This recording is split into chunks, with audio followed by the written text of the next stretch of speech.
Hello, Internet. Hi. We're gonna have a fun time. Loth and I were having fun in the before times. Yeah. You know, I had to quickly get out all my Australianisms. Yeah. Because for once, we have a slightly unusual circumstance. Loth was here quite early. Up and at him, waiting on me. And Axe is currently not with us. He is apparently returning late from a dental appointment, so he will be with us as soon as he can. But he has to, like, get back home and handle his home business, you know, as you do when you leave the house. You come back and you got shit to do. Yeah, you come back, you might want to take a shower. Who knows? Yeah, so, it's okay. I'm sure he will make it onto the stream because, as you can see from our fully kitted out display, we are doing Bujins today. We're doing Bujins because technically I have still committed to this thing where we're doing all the Master Duel solo modes, you know, because that's just a really good marketing tie-in. Hey, they added this solo mode. Hey, here's the fail portrayal. I will show you every card in the archetype, even the ones that Master Duel doesn't want you to know about. But, funnily enough, there's a lot of Bujins. There's a lot of Bujins. Hold on, let me actually count it. I don't usually do this ahead of time.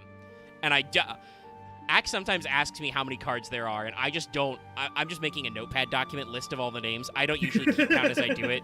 So, I don't know that ahead of time, but let me take a second on stream to count this up really quick.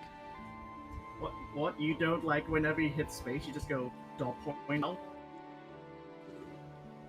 On notepad? Also, hello, Axe. Hi. If you're feeling sore in the mouth, feel free to not talk as much. I'm not as it sore. hurts. I can't feel my lower jaw. You're still numb from the stuff. Yeah, that sucks. It's been like, it's been over an hour. It'll wear off Yes. eventually, I promise. I know, I've done this many times. I've been trying out, I've done this, like, just like the point I had this year. Yes. I know I just said I'm worried about Axe, but at the same time, I'm like having to fight my inner urges. Yes, I heard you Just the stifle a laugh. addiction, understandable. I did hear you stifle a laugh. Oh, also, yes, thank you, Spirit and Lapis, for noticing. You are currently listening to relaxing Okami music. Because I'm a huge nerd, and Okami is rad. That's very fitting. I can't hear the soundtrack, because otherwise I'd be hearing myself Yeah, again. you can't listen in. I mean, I could link you guys the video if you really want to listen along, but we don't need to go that far, probably. Nah. Also, I just did That's the too count. much. There are 29 monsters in Bujins. And, most of those are from the Xyz era. Only 4 of them were added in the Pendulum era and beyond. So, yeah.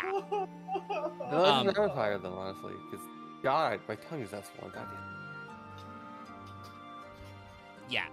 Now, to be fair, Bujins, back in the day, some people might not realize this, but Bujins were a good deck. They have a lot of tops from around the time they premiered in 2013 all the way through their second wave of support in 2014, and there's even a top 8 placement in September 2015, which I do believe would be post Duelist Alliance. So they're all right as an Xyz spam deck. They are very consistent, especially once they get all their cards. And I think they're so consistent because Konami gave them so gosh darned many cards. Like I said, I've as usual, I've broken this up into rough blocks by like year of release. Thank you. The first block is huge. Like, it's across 2 sets, but, like, damn, it's a lot. And it keeps going. Yeah. I had to lean back as far as I could in my chair so I wasn't screaming into my mic. Yeah. So, And you have to aesthetically... Still, hopefully that wasn't you. No, it wasn't too loud, but we heard it. Aesthetically, there's 2 things to note about Bujins before we get into it. One is the very weird choice in that, yes, you have probably heard and seen even that the regular Bujins, not the you know, Bujingi animals or the Bujinte, you know, extra deck monsters, but the regular-ass Bujins are visually modeled after characters from Yu-Gi-Oh! GX. Why? I don't know. there's not I can never notice. really any similarity aesthetically to their like powered up forms, and lore wise, I don't think it has any bearing on their story. Yeah, what were you gonna say, Axe? I only ever tried looking for it. I've never actually seen the actual visual comparisons. I mean, when you see them blown up, it's especially with the later ones, it's not too hard to miss. But even with the old boy Yamato, who we have to pull up first because he's kind of the core of the deck, one of the first guys, and kind of the thing it revolves around. But yeah, like I said, I don't know why they are this way, because what Bujin lore is just a retelling of Shinto's greatest hits. It's the story of, Susanoo's banishment from Takemagahara, but instead of beating up Yamato no Orochi, he just gets all his magic tchotchkes back and decides to go back and finds out that Amaterasu has briefly become evil. And then there's some extra guys that I don't think their place in the lore has been explained yet. There's like the two other dudes, which I think are just like other entities, and then there's the thing that corrupted Amaterasu, but Yes. they don't really have follow-up to that. No. And I think Master Duel doesn't follow up on that because the little like lore booklet they published all that in was before some of the later support. So like Bujins have a link that's not really explained. They have 2 new main deck monsters that are really good that are not explained, like what they're doing in the setup. So yeah, there's a lot of stuff going around. Okay, It's very interesting, and I'll be there to comment on some of the names and stuff because there are a few things that are a little lost in translation from the English to the versus the Japanese. But a lot of it is just like Shinto soup. So Yeah, we're it going to doesn't start feel with the that man, way. the myth, the legend. Bujin Yamato, named after Yamato Takeru. One of the cover cards of Primal Origin.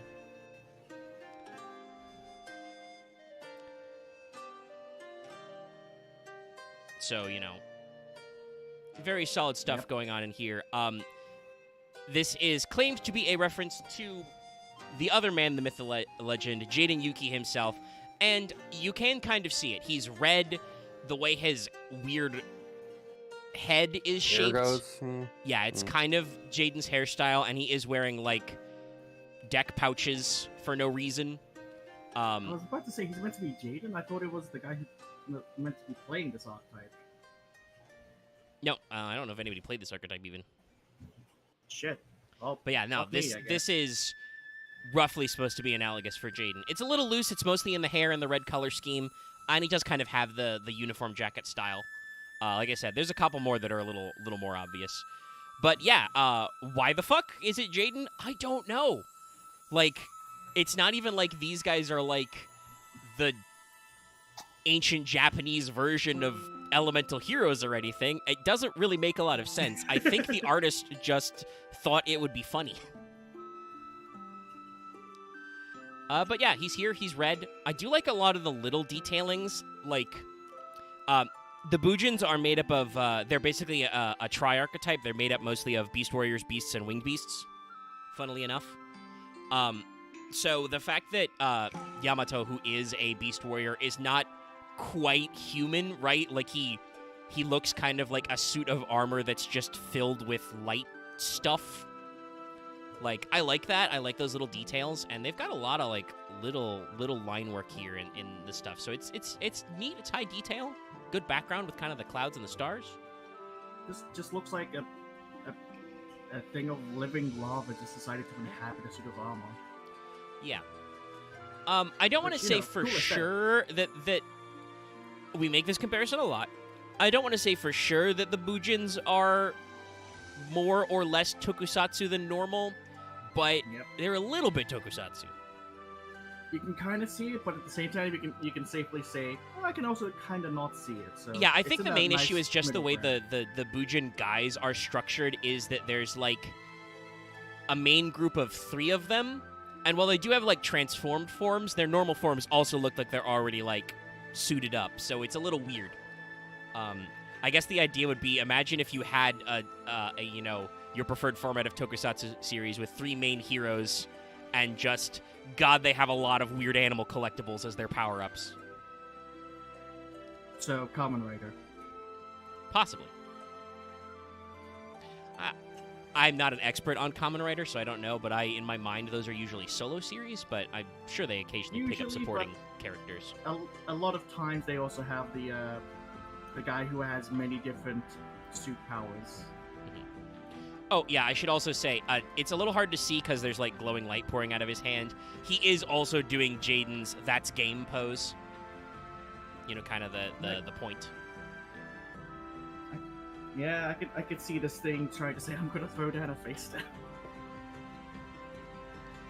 But yeah, so, what the Yamato do? Yamato is a level 4 light beast warrior. He's got 1800 attack and 200 defense. So, very normal stats for, you know, a central card character. He says, once per turn, you can add a Bujin monster from your deck to your hand, then send 1 card from your hand to your graveyard. You can only control 1 Bujin Yamato. That's how you know he's the hero. You can only have 1 of him. So these days, this is not the most make-or-break effect, but back in the day, this was one of the vital effects, was getting a Yamato on the board and then using the end phase effect to usually add one of the guys who procs from hand. I believe that's normally the winged beasts are the hand trap effects, and then put a beast in graveyard because the beasts are the graveyard effects. So this is something we're going to go on repeatedly. I think Bujin is a cool concept. I'm a little annoyed at just how many freaking Bujin cards there are because this deck is very annoying to fight. They have a lot of little tricks, and it can just be kind of tiring. Because they got a lot of moves. It's kind of like what they did with Battling Boxer, but imagine if they printed, you know, a dozen Battling Boxers right away, as opposed to, I think there are, like, currently a total of a dozen Battling Boxers. Yeah, didn't with Battling Boxers, it was like just 2 a set, like several sets? Yeah, they doled them out. I do believe Boxers were in the anime, right? I think they were. They were in Zexal? I'm pretty sure they were. Check and double check me. We say Chad. Honestly, we could probably just be like, Marth. Go the small one, please. Marth usually remembers these things, but we got a few people in chat chatting, so I see you out there. All right, so now we're going to go with their first block of support, the year 2013. And we're going to go alphabetically, which means we start with Bujin Mikazuchi. I think out of all of them, Mikazuchi clearly being Chaz, a.k.a. Sanda, is, like, the most obvious. He's blue, he's got the hair, he is currently Sanda! So, like, yeah, no. He's not pointing at the sky, so it's a little weird, but... It almost feels like it's fair to say they're, like, homages to characters that actually inspired. Yeah. Or honestly, I did not know about the whole GX character, like, lookalike part, so now that you've said it, and this guy immediately comes out, I'm like, that's just Chaz. Yeah, no. This is, I think, the one that is the most... Well, other than one of the ones they released in, like, 2020. We'll get to that guy. The guy that is literally just Maximilian Pegasus. But Mikazuchi's probably the easiest case to go, oh, hey, I recognize that guy. I do like the weird faceplate things they have. Reminds me of Amadeus's mask in FGO. Yeah, I think they've got good aesthetics, good lines. This one's a little easier to make out because his inner stuff is more like... I know it's like bright blue, but it's not quite as luminous as the glowing red that was in Yamato, so there's easier to make out the defined lines and see all the bits. Oh, I can't remember the name for it. Armor people who know armor better can pull it out. The little metal coat thing at the back that's just attached to his hips. He's got that part. Like a back tablet or something? Yeah, tassets, I believe, is the stuff attached to your waist. Thank you.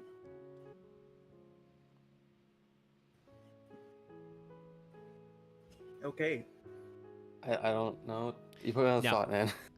No, the answer to that question is no. Got it. That's okay. You don't have to have a thought. It's fine. Any thoughts? Yeah, I said things earlier. I was just wondering if you had any more. I know, I'd like to say slice and stuff. I'm trying to fight the weird numbness of face. It's all right. Okay. If you don't have anything, it's okay. We have a lot of these to go through. We don't need to linger over long on each one.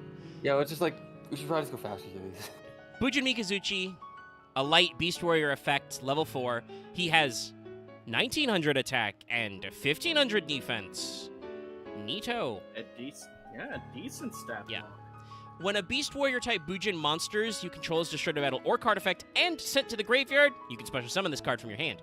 Once returned to the end phase, if a Bujin monster is sent from your hand to your graveyard this turn while you control this face-up card, add a Bujin spell trap from your deck to your hand. You can only control one Bujin Mikazuchi.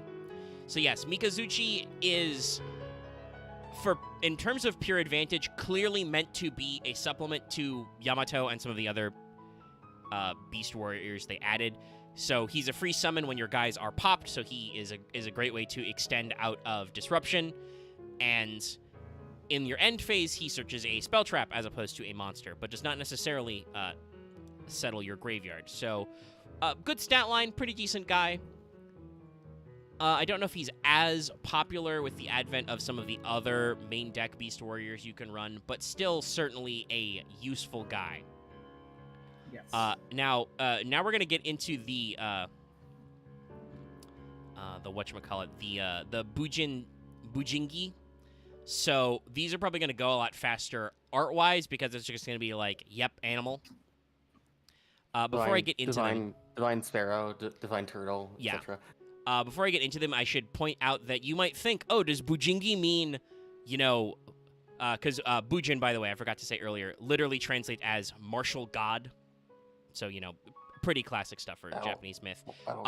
Bujingi uses the kanji for martial god treasure. So it's not like martial god beast. It's, martial god treasure. So they are meant to be various treasures and regalias. It's a name that's applied for a couple of different swords, but the one that you probably think of more is the 10 hand-length sword or 10 palm-long sword that Izanagi used to kill Kagutsuchi, and is also one of the swords that Amaterasu and Susanoo swore on, and is also the name of the sword that Susanoo used to slay Orochi. So it comes up a couple of times. This does leave some wiggle room for possibly some more guys to come out. But they haven't done any more Bujingis. Also, they have slightly different names and stuff, so I will let the people know. Let me see. Did I grab the correct one? Yeah, I think I got the image. Sorry, I was still checking. So, in English, this is Bujingi Boar. It bore.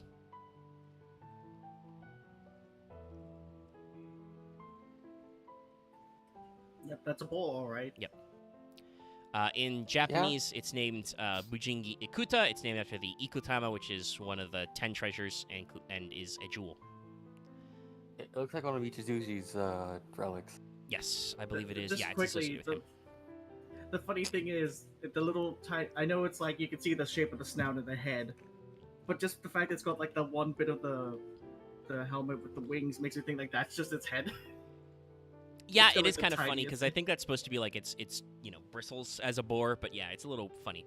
Also, yes, this one is associated with Mikazuchi. I think they are supposed to be color coded that way. So boar is a light beast, level 4, 1100 attack, 1900 defense. If you control a Bujin monster, you can banish this card from your graveyard. Target attack position monster your opponent controls. Change it to face up defense position, and if you do, its defense becomes 0.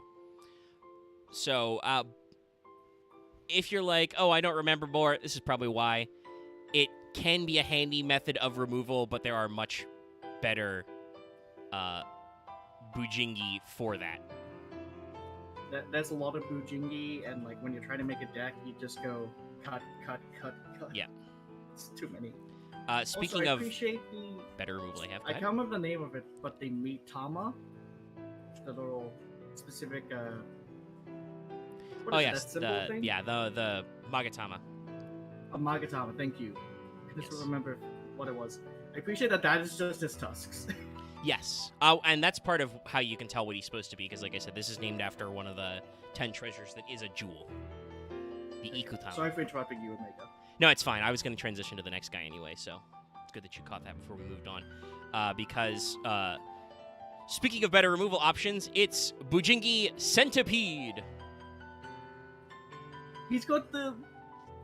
Yep. He's got the things as his legs. I forgot the Does name this one already. does this one have a destruction protection effect or something? No, this guy pops spell traps. Weird, because centipedes usually about immortality. He destroys. Well, I mean, he destroys spell traps. They're Oh usually a my bad God. sign. It may also be I- what I- treasure he's supposed to represent. In Japanese, this is. Oh, I can see why they made it a centipede. This is Bujingi Hachi, as in the Hachi no Hire, which is a sacred scarf. So they made Okay. the scarf a centipede. It's funny. I can't be the only one who looks at what they did for the antenna and makes it and think it looks like measuring tape. Yeah, I think that's I probably why. does. I like that. No, I centipede's I rad. think it's weird that I just think it's weird the centipede one is not meant to be like you are immune from being you're unable to be destroyed by card effects. Are you I thinking mean, back to a different centipede? strictly speaking, centipedes are like mukade are usually a bad sign in Japanese myth. So I'm kind of surprised this wasn't a monster pop, but it is still a destruction effect on your opponent. So I've done too many Tronsoft games to see a centipede and not think immortality. Dangerous, deadly. But Good yeah, old and also you Sekiro. can tell this guy's associated with Mikazuchi because he is a lightning ass centipede. And honestly, I think centipede's pretty rad. I think this one looks great. Yeah, it's a good shot. His tiny little legs.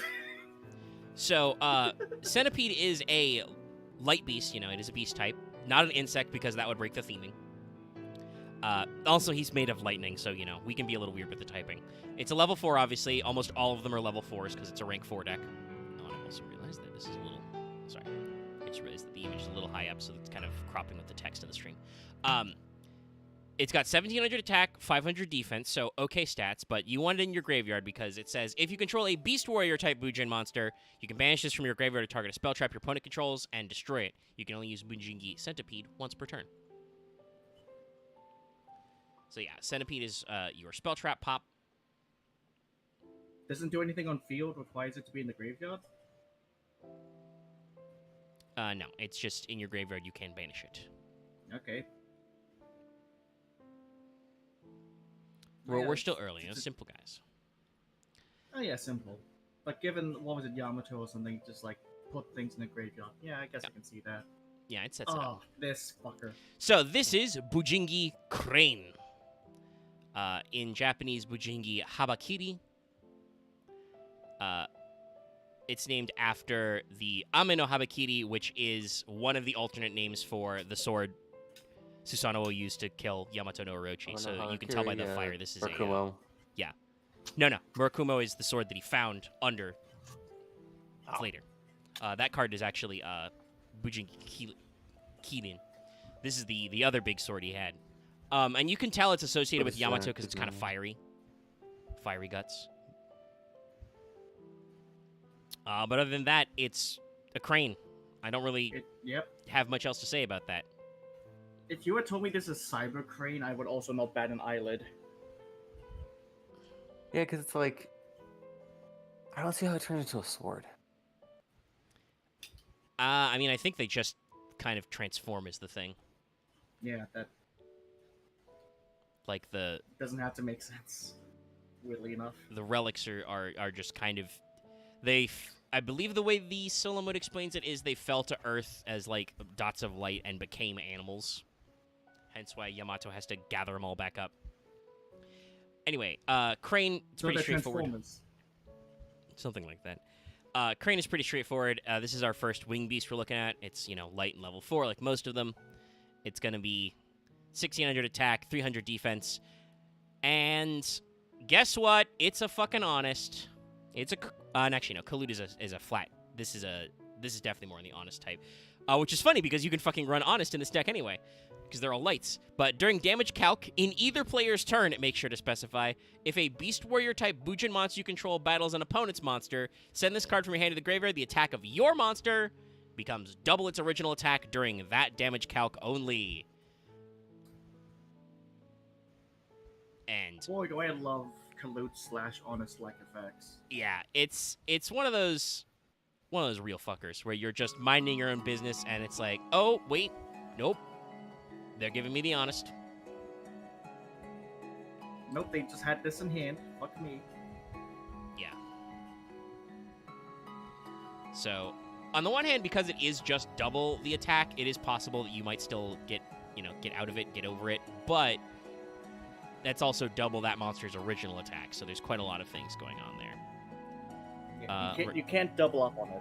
We're going to continue our bird with Bujingi Crow. This one is named Bujingi Yata in Japanese. Gee, I wonder what it represents. Sorry, Omega, he's still cutting off the current cards at the Oh, top you're there. right. Yeah, I'm sorry. This is... Wait, can I move that a little? Like, scooch this down. Let me just pull paint down a little in my collaging. Oh, Yata, look at it with its 3 legs and the mirror. It's the Yatagarasu, which also is tied to the Yata no Kagami, the Yata's mirror. Why isn't this one banned for 7? Well, he's not as... I don't think he's as bad. Also, Yatagarasu's not even banned anymore. We only I gonna play know. it. They put him to 1. I believe Konami was witnessed saying, if Flu can break this, we dare them to try. They proceeded to not and fade to obscurity. Can you imagine if it did?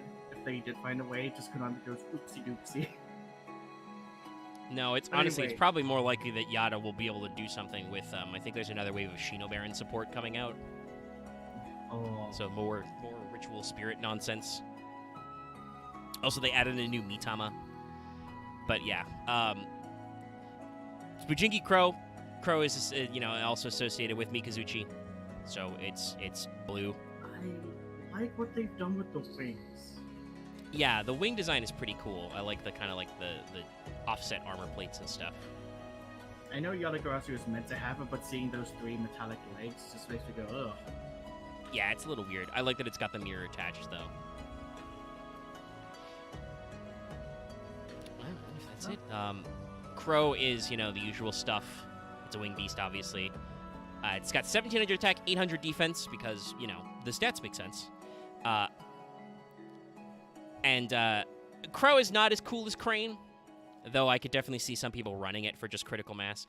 Crow says, when a beast warrior type Bujin monster you control is targeted for an attack by an opponent's monster, send this card from your hand to your graveyard, negate the attack, and inflict damage to your opponent equal to half the attacker's attack. So that's, what's that one guy? It's kind of like Battle Boxer Counterpunch, but different in that you don't gain, you just, you do a little damage back. I can kind of see how that would work if, like, your opponent's running very, very specific cards. So, Yeah. like, I mean, if your Oh, you don't opponent's take trying any to do battle like a damage. big bonkily OTK, and here's the beauty. This doesn't target. This just says negate the attack and inflict damage. So, like, obviously it's not immune to negation because it's not actually in damage step, but it does mean that if your opponent is, like, I don't know, trying to run you over with a Chaos Max or something, they've made a really big Arrival Cybers, you can still negate the attack and punch them back very hard. I was gonna say that they're coming at you with a very strong fucking Numeron thing. Yes, if they've well, usually you're out of monsters by the time we get to the end of the Numeron combo. But yeah, Sorry, I hate Numerons. it's very Those rare. are Have one Numerons? card. They always have it in their hand somehow. Well, it's unfortunately, Loth, it's because if we ever discuss Numeron as a deck, it's because every Numeron card is designed to take you to the Numeron wall OTK. That's the only thing the deck does. Because actually making Numeron Numeronius is everything. impossible. So it's just like, all right, do you have the out for the battle phase? Bet. Yeah, I'm just gonna sit there and I'm just gonna be. But also, yes, Okay. I won't get into it too long because we have a lot of stuff to go through, but I do want to say I Yes. have actually been playing Master Duel, and I've been enjoying the Ritual Festival that just opened while trying to build both Nouvelle and Vanquish Soul in the background. But a little better. I have been enjoying teaching players of Blue Eyes decks that just because Chaos Max can't be targeted or destroyed doesn't mean he's actually a Towers.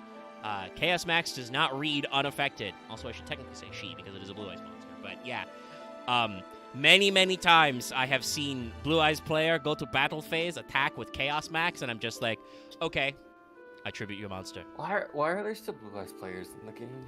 Well, it is one of the loner decks, and it's because of nostalgia. It's very popular. So, the 3 loner decks I believe are, I'm pretty sure it's Nouvelle, Blue Eyes, Ritual, and I think the last one is Libromancer. I think that's one of the loners. Yeah, Libromancer's okay. I'm kind of annoyed at them because I know it's a TCG, world premiere deck, but I feel like somehow Konami gave them like way more flexible tools than they gave Nouvelle. Nouvelle is very linear, but it's a very consistent deck. Is it because you don't have your pendulum cards? No, we have the pendulum okay. cards. You got all the shit. We're getting fact-checked in real time. I just saw Moth boot up Master. He's gonna go check for us. No, he is gonna go check the 3rd loner. I appreciate that. Thank you. I mean, I could turn around and check, but I don't have Master Duel open right now.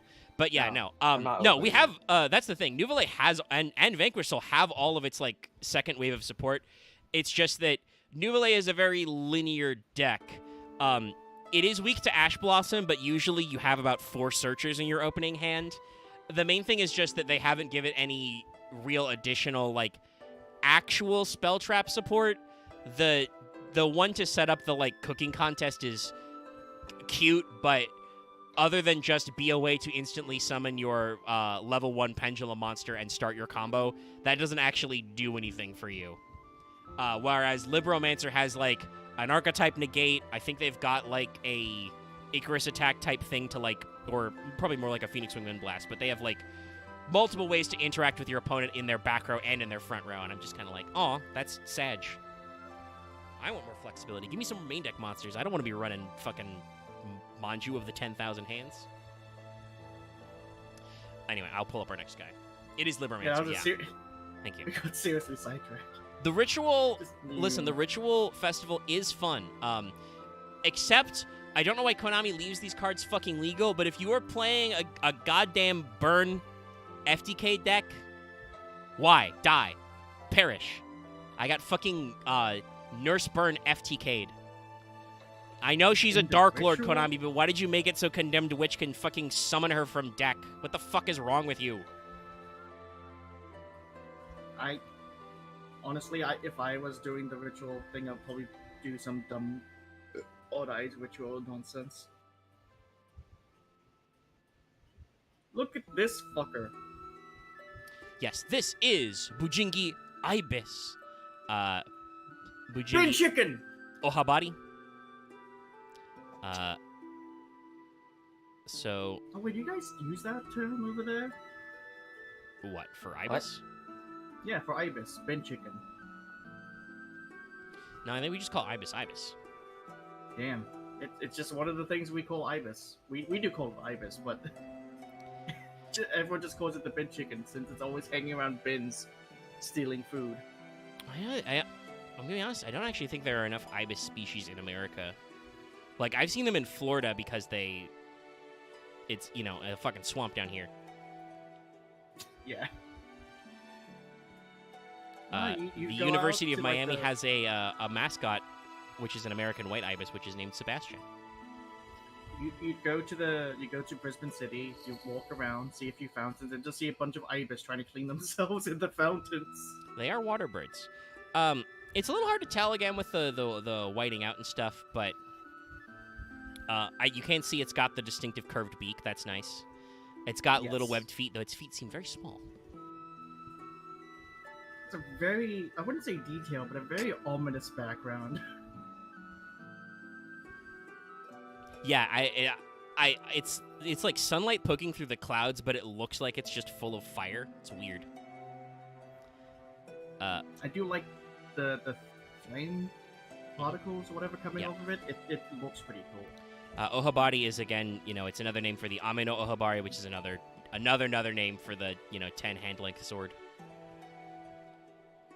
It's like I said, it's a very generic term that comes up multiple times in the mythology because it's just a really big sword. That sword was 10 hands across.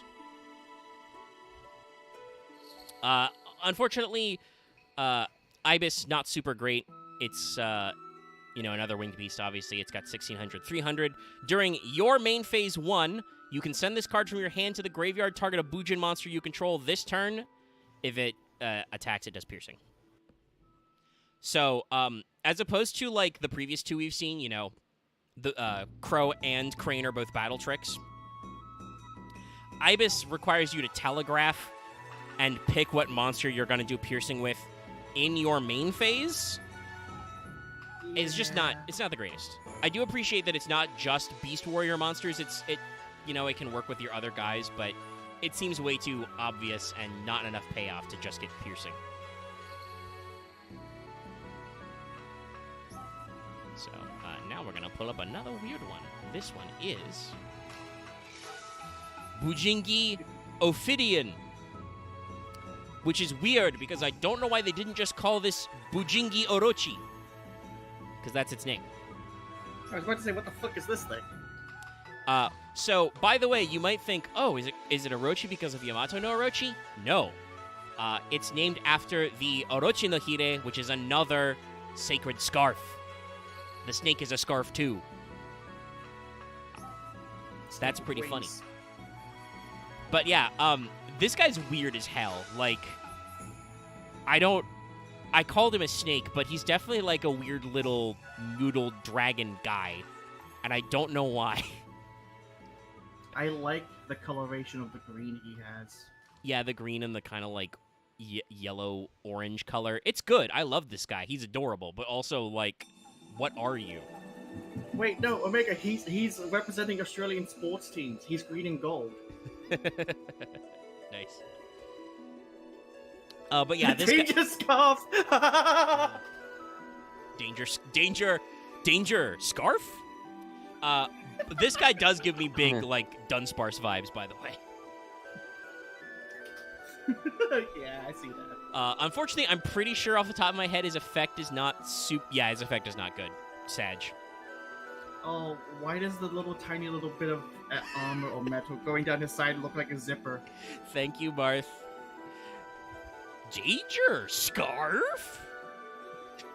He just adds way more exclamation points and question marks. Dear Konami, please put a new danger monster with that many punctuation marks. Thank you. Just go ham. So, Ophidian is, interestingly enough, a winged beast. It is not a beast type. It's a winged beast. You send this from your hand. It's got 1700, 500. It says during your main phase 1, you can send this card from your hand to the graveyard. Target a Bujin monster you control, it can attack directly. So this is the direct attack version of Ibis's Piercing. That's bad for basically the same reason Ibis is. You have to telegraph what you're going to do and attack directly. You would want to do that so rarely in this deck anyway. Like, only attack directly with one guy. Yeah. Thank you, Architect, making the Speckled Band reference. I appreciate that. Did this one come out in the first wave? Yeah. We are all still in the first couple sets that they released. All of these cards are from 2013. Yeah, I will let you guys know it. when we get to 2014. So yeah, Sloth, you were saying? No. I was just reminiscing about, like, it feels like a 2013 card. Yeah. A lot of these, like, have some technical utility, but even, I think, in their own, like, initial release get phased out. Because I believe this one is also pretty good. This is Bujingi Kirin, which, to bring up a thing that Axe mentioned earlier, in the OCG is known as Bujingi Murakumo. So this one is the Ame no Murakumo sword. All right, what do you find funny about this? Which particular part? The dumb sword coming out of his face. Yes, he's a Keelan with a sword horn. It's not even a sword horn. It looks like his face is just a sword. Yeah, it does kind of come. It takes up a lot of real estate on his head, we should say. It takes up too much real estate.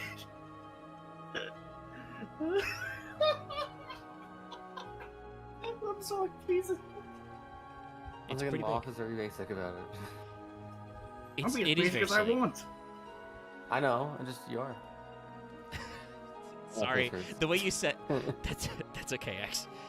Sorry, just the way you said that just made me. It instinctively made me think of. I know you are, but what am I?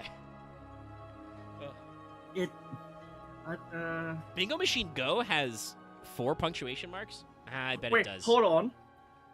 Look at his tail. Am I the only one who thinks it looks like the kind of thing you'd pull for like a lawnmower or something? Oh, I was thinking it kind of looked like an eraser, but no, you're right. It looks like a pull start. Just, yeah, the sword just starts vibrating. Oh my god, this thing is so weird. And it's a shame because this is a very important card. Keelan is I know. Is 1600, 900, and this one is the opposite of Centipede. This is the one you banish for a monster pop. So yeah, it's kind of weird that he's so derpy, but honestly, no. Up close, he is very derpy. It's weird. But we'll keep on keeping on. We haven't even made it to the first couple Xyz monsters. I think Loth is also gonna have a chuckle at this guy. Oh no. This is Bujingi Turtle. Okay, let's see, Kieran. Look at the boy. Yeah, no. This is Hetsuka in Japanese, as in the Hetsukagami, which is a sacred mirror. And Yeah, I like the little lines because he's got a little squinty face. But also look at his neck. Yeah. Just hold it on itself. Just gives me like a catapult turtle vibes. Yeah. Just from the design, but also, if anyone here has seen JoJo Part 5? Yes, part 5 is the part with the tortoise. Yeah. Coco Jumbo. At his stand, Mr. President. Yeah. And then he becomes spoilers. Yes, we won't talk about that. But the turtle is a vital character in JoJo Part 5, Golden Wind. Yeah, no, he's just a little lad. He's just as goofy as Ophidian, and I love him. I love just the weird crease in the neck as he's like looking up with his weird lava body. Yeah. Also, fun fact, unlike Ophidian, Turtle, very important card. It's another beast. It's 1700 attack, 1200 defense. During either player's turn, when a card or effect is activated that targets a Bujin you control, except during the damage step, banish this card from your graveyard, negate that effect. Hey. Mirror Turtle says, no. Stop that.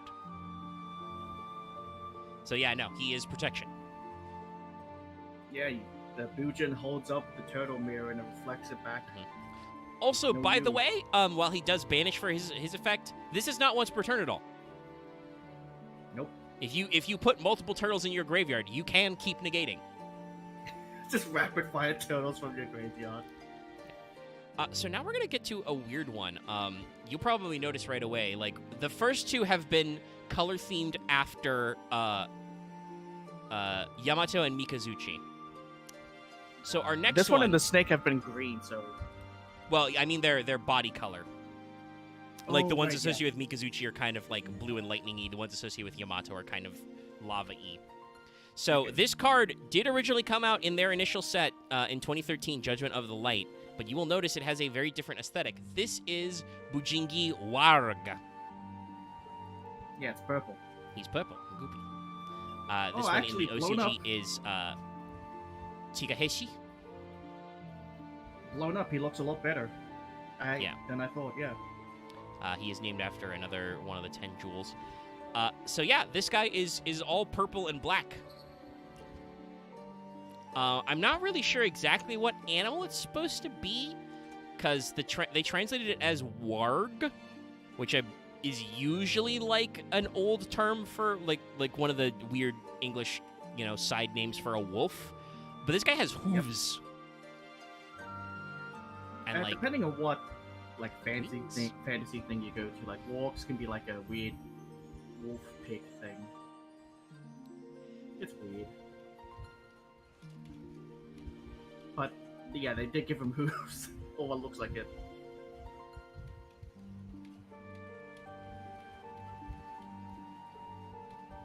But am I the only one who thinks that because he's wearing black armor, he's meant to be like for Chaz's arc when he leaves the academy? No, not quite. So the purple ones are associated with Amaterasu. Oh, right, yeah, because she goes, Yeah. attacks Uh, Falcon. So it's kind of like a weird foreshadowing. But yeah, other than the fact that, like I said, I have absolutely no idea what beast it's supposed to be, because yeah, Warg also is can also be written as Varg, and that's basically one of the side names for Fenrir, Skull, Hati, etc. Honestly, I just would want to like crouch down and just like ruffle up like his fur. I don't know why. I just want to pet it like a dog. Well, you know, it and just be you'd like, probably be able who's to a try. cute little demon dog? So, Warg is a beast, obviously. Also level 4. Is kind of defensively slanted, which is something we haven't seen in a while. It's got 1200 attack, 1900 defense. While this card is in face-up defense position, other Bujin monsters you control can't be destroyed by card effects. So, for 2013, decent effect to give, you know, blanketing protection. Not really played anymore, even though you've got... Basically, in Bujins nowadays, if you were running Bujins in 2023, while you have a lot more access to special summoning, you also have a lot better monsters to run, so Warg is probably not making the cut.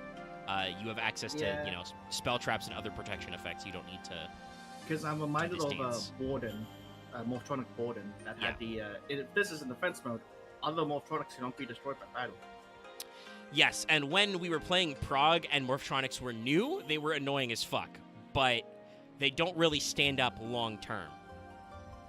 Wasn't it you guys who told me about the Borden lock? Because I just didn't realize. Yeah, you just didn't even think about in Yu-Gi-Oh! Like, wait a minute. You know, if you have two monsters that say you can only target this monster, then you can't target anything for attacks. Look, my mind doesn't go into how can I break this. Yeah. And so, if you want Which to is talk both about good and good bad little for boys, being a Yu-Gi-Oh player. this is Bujingi Wolf. Look at him. Bork Bork. He also has little, like, hooves or little booties. Don't know about that. But he is a doggo. It's just a way of, like, denoting just paws or hooves or anything of that type. Yeah, I guess. It's just like, what would they do them's for his feet. hooves? It could also just be armor for it. Yeah. But no, He's it's wearing just, little he's a lad. shoes. He's a red, and he's a dog. OCG name is Bujingi Taruta, named after the Tarutama, which is a gemstone, which is why he has the, you know, Magatama, the Tomoe-kama all over him. So, judging, you can probably guess that he's got a similar ability to Warg based on his name, and you'd be right. Wolf is also another defense mode monster. It's got 1100 attack, but 2k defense. And honestly, I think it has a very interesting amount of generic potential. Its effect is other beast, beast warrior, and winged beast monsters you control can't be destroyed by battle. So, Warg is Bujin locked. This is any of the tri-types. But it is battle protection only, and unfortunately having only 2k, it is relatively easy to run over, but a decent attempt. Probably could have played it back in the day, but you do not need to. Yeah. Just so chat is aware when I describe this, because looking at this, it made me think of it. I posted a gif of someone trying to pet Slugma and the Pokemon and me, and just the hand getting burned. That's what it feels like if you were to try to pet this. Yeah. Yeah, Slugma's hot, man. Alright. So now we finally get to talk about a couple of the Xyz monsters, because this is a rank 4 Xyz deck, believe it or not. And I'm so glad Master gave us a clean scan of this guy. So first, just because alphabetically, we have Bujinte Kagutsuchi, named after Kagutsuchi, the god of fire. Kagutsuchi is, in case you couldn't tell from the hair, the evolution of Mikazuchi.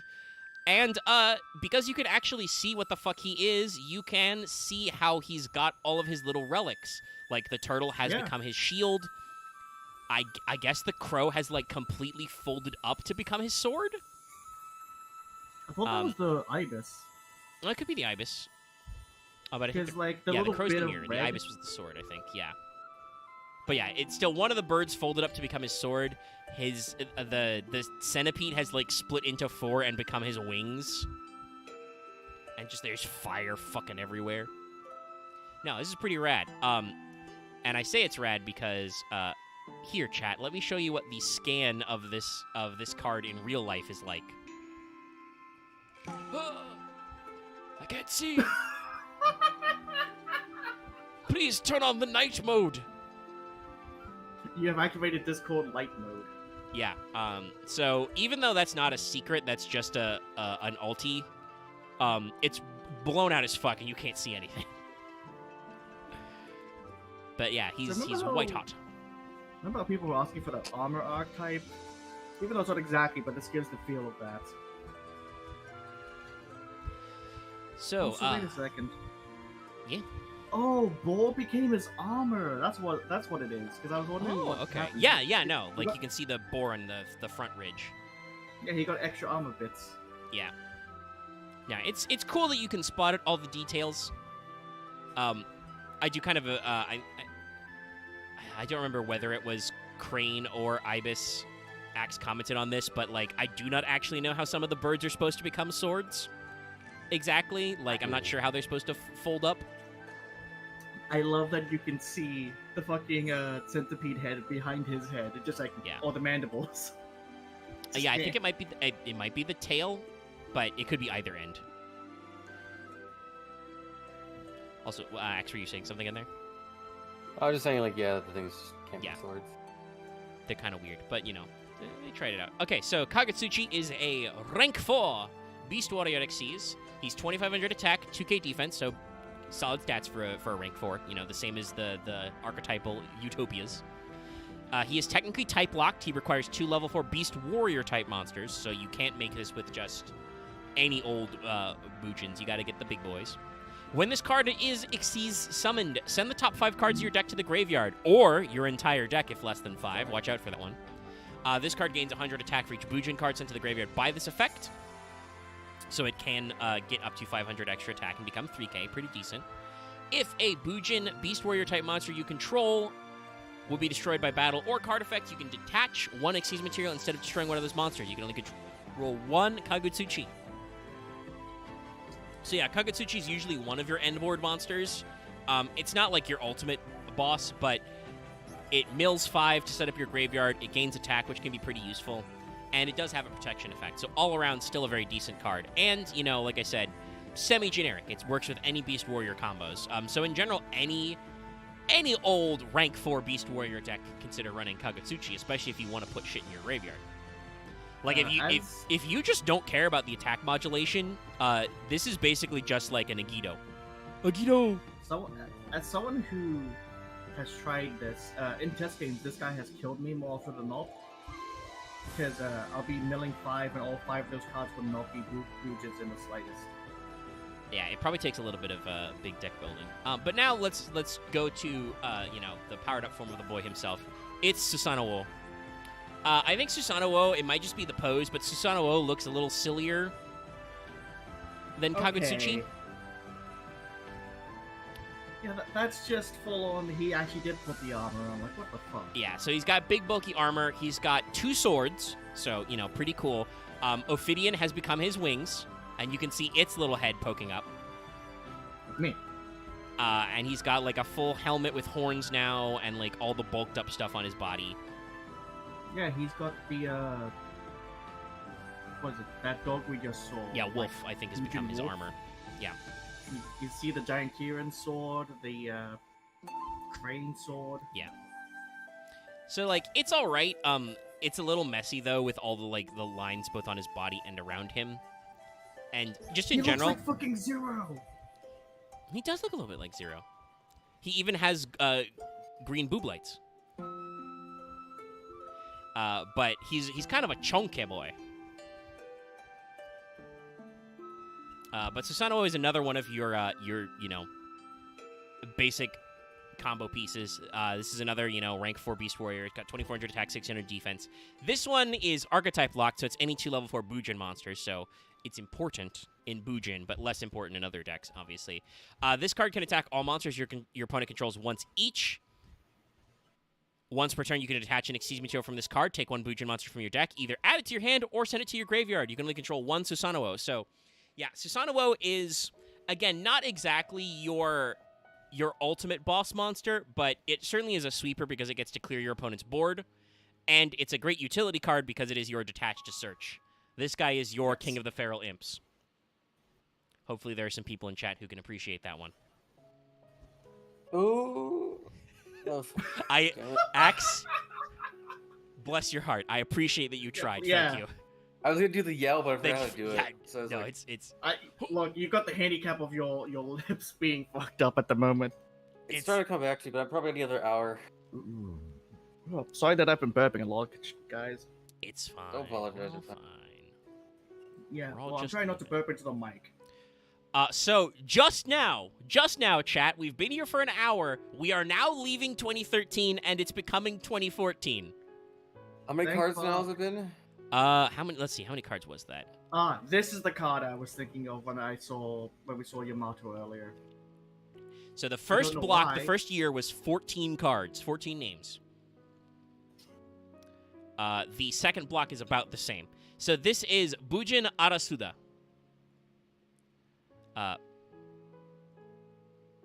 Arasuda is the name of, funnily enough, to kind of telegraph what his Xyz form is. Arasuda is the name of it's the place where the Tsukiyomi Shrine is in Kyoto.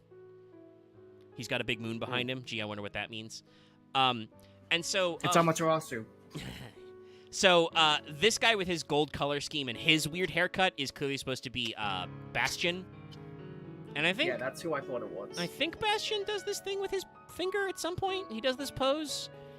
I don't know. I feel like I can't quite feel like it is Bastion without him having his coat full of, like if he had the sides of his torso covered in deck boxes. If he had just had like little pouches. Yeah. Because I don't know why, but the armor piece he's wearing and just the angle looks like it's more rectangular Mhm. with the way he's facing. Yeah, he's kind of Might boxy. just be perspective. It's kind of a boxy boy. And it's a little similar to the way the other guys are, but I do like that his kind of, divine energy is just kind of like golden moonlight stuff. Yes, it's different energy in each one. Yeah, so it has its own aesthetic, which is easy to track. So Arasuda is our next, Beast Warrior guy, probably pretty important. He's a level 4, obviously. He's got 1600 attack and 1900 defense, so kind of more defensive-oriented. If a Bujin monster in your graveyard or face-up field is banished, except during the damage step, special summon this card from your hand in defense position. Face-up, obviously. Once per turn during the end phase, if a Bujin card was added from your deck to your hand this turn, except by drawing it while you control this face-up card, draw one, discard one. You can only control one Arasuda. So Arasuda is important in that he's just a great extender. He is just a great extra special summon if you're doing your combo because you can get him onto the field off of doing normal Bujin stuff. And he does let you hand fix a little by draw one, discard one. So you can fish for the hand traps and put the guys in your graveyard that you need. All in all, a decent card, and you are probably still, running several of him. So, yeah. Nothing really else to add about the Arasuda. I've already given my thoughts. Yep. I wonder what weird monster things he has. Yeah, we'll see. In the end.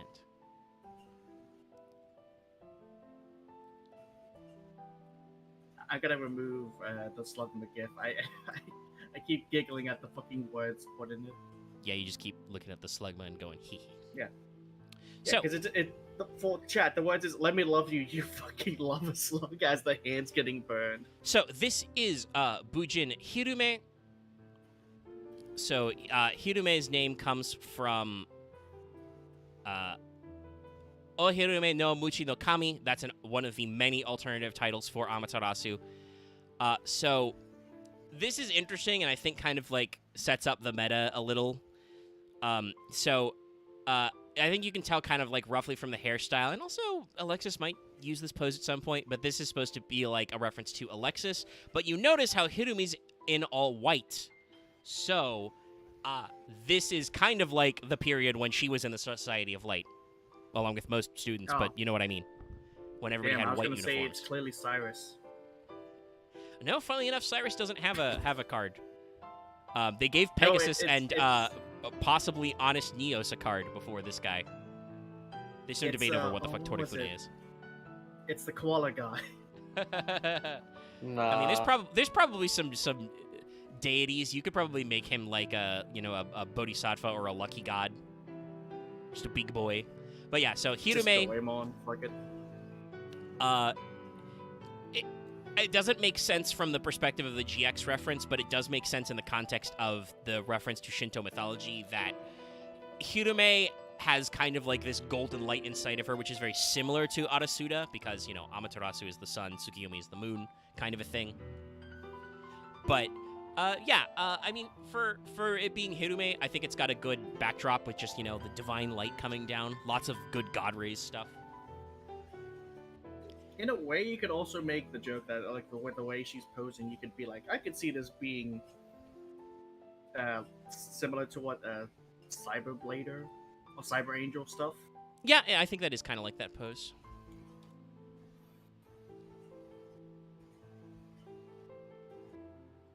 Sorry, I just in my head, I'm looking at her arm. I'm just picturing like a duel just coming out of the gauntlet. It could kind of be like that. Also, sorry, look at the middle where like her belly would be, and see that little dial with like a little bit going up. I just want to grab it and just starts turning it like a safe. Yeah, Just- I was thinking of that earlier. There's a couple of weird little details in there. Sorry. It's fine. This gives big, as similar to the Albaz storyline when we went over that big, holy but evil energy.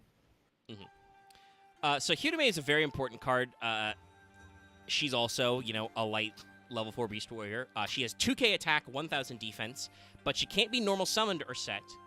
But you special summon her by from your hand by banishing a Bujin monster from your graveyard, except Hirume. So you can't, Hirume into Hirume. We learned a little bit from Dragon Rulers.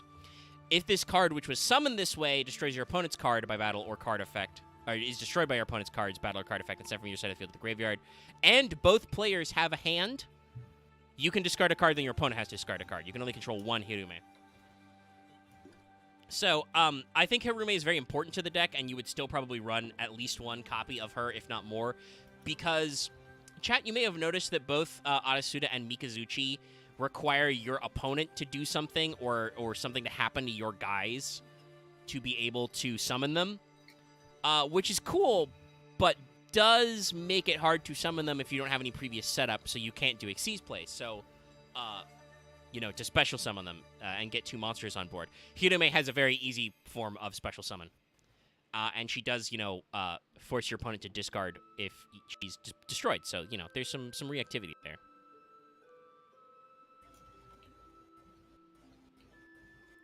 So, yeah, Hirume is very important to the deck. But she is not the origin of all that is good and mother to us all.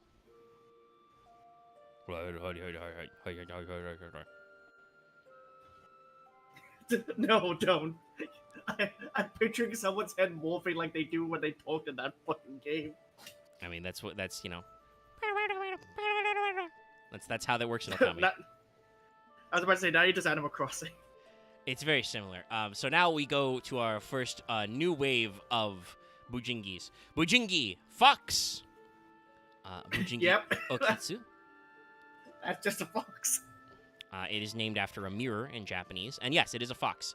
You can tell because it's got the glowing golden goo. This one is associated with Arasuda. That's about it. It fox. It's even got a chin strap. Great. Or lower jaw strap. Great, background. Like, looking at all this, like, these clouds and fog. Really neat shading.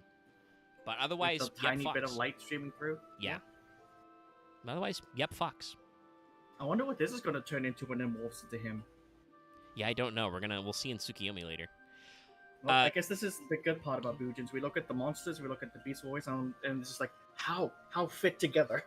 Yeah, so Fox is a, arguably, I think for a second wave, a decently effective monster. So Fox is a beast, obviously. Has 200 attack, but 2100 defense. The numbers are getting very inflated, chat. During either player's turn, you can banish this card from your graveyard, send one Bujin monster from your hand to the graveyard. You take no damage this turn. Fuck you, I Yay. take no damage. So while it does have a little bit of extra cost, the fact that this is just a blanket, like, nah, I'm not taking damage this turn, makes Fox very good. You should not have a problem having Bujins in hand and being able to put whatever the fuck you want in grave if this deck is working correctly. So, no, this is just a very solid, like, nah. I like the fact that I can just look at a bunch of different Fox-related monsters and you know just be like, this usually does something related to battle, or usually it's just like, nah, fuck you, man. Yeah. I'm back.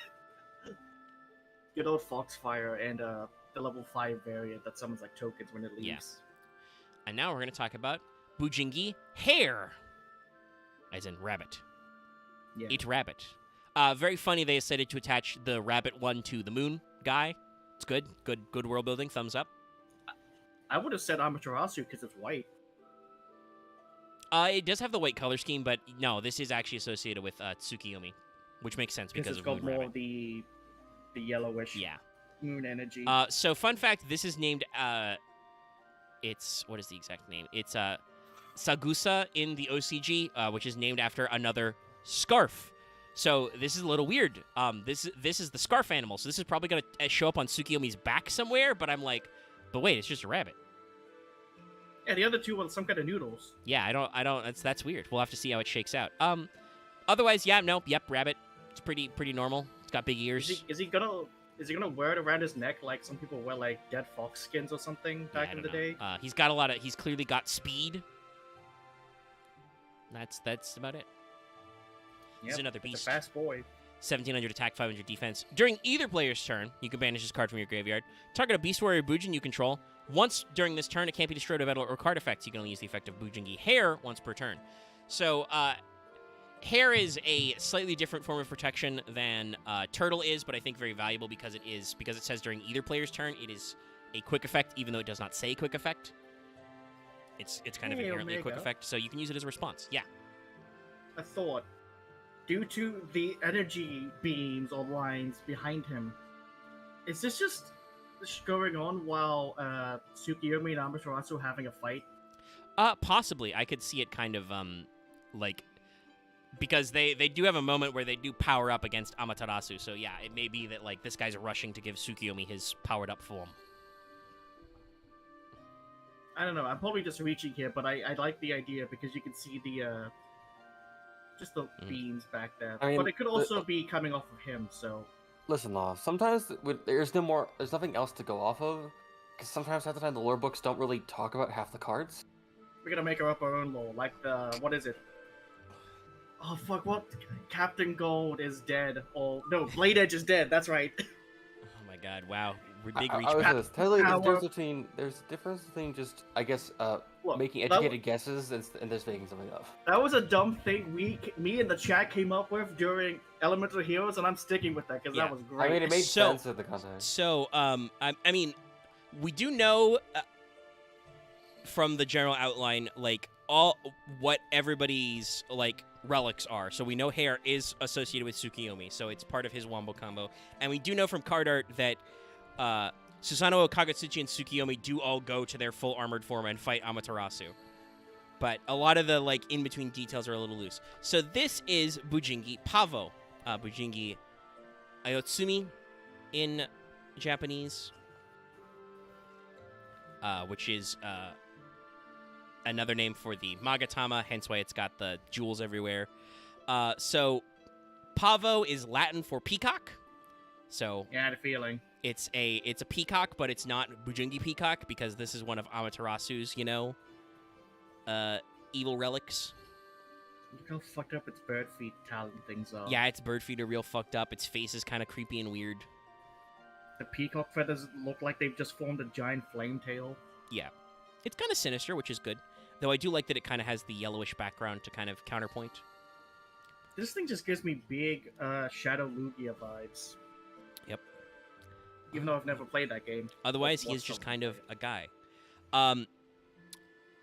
Honestly, for 2014, I think Pavo is very good, but it is unfortunately less good now because it requires being destroyed by battle, and you can't guarantee that's how your opponent's going to interact. I would say, arguably, these days, it's almost more of a side deck card. Because usually you do have to go to battle to clear a few monsters, so it could be useful. Pavo is a level 4 winged beast, 1700 attack, 800 defense. When a beast warrior Bujin you control is destroyed by battle and sent to the graveyard, you can send this card from your hand to the graveyard, special summon any Bujin monster from your deck. You can only use Pavo once per turn.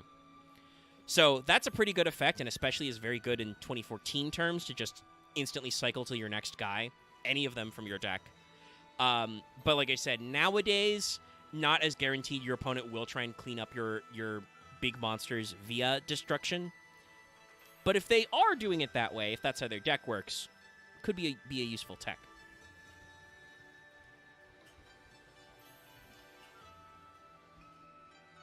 And so, just because, again, of how alphabetizing works, we immediately go into the opposite counterpart of Pavo, regular Bujingi Peacock. This one looks a lot less sinister. No. I wish I had much to say about it besides just being like, I guess it's nice metallurgy. He's got It's good, good purple colors. smoke background as opposed to Fuji or Yeah, whatever his name Pavo. was. The other one, yeah. Pavo, No, thank you. he's got purple behind him. That one had yellow behind him. No, it looks good. I like the The details the good. samurai standoff. They went past each other, and now here's the smoke cloud from that clash.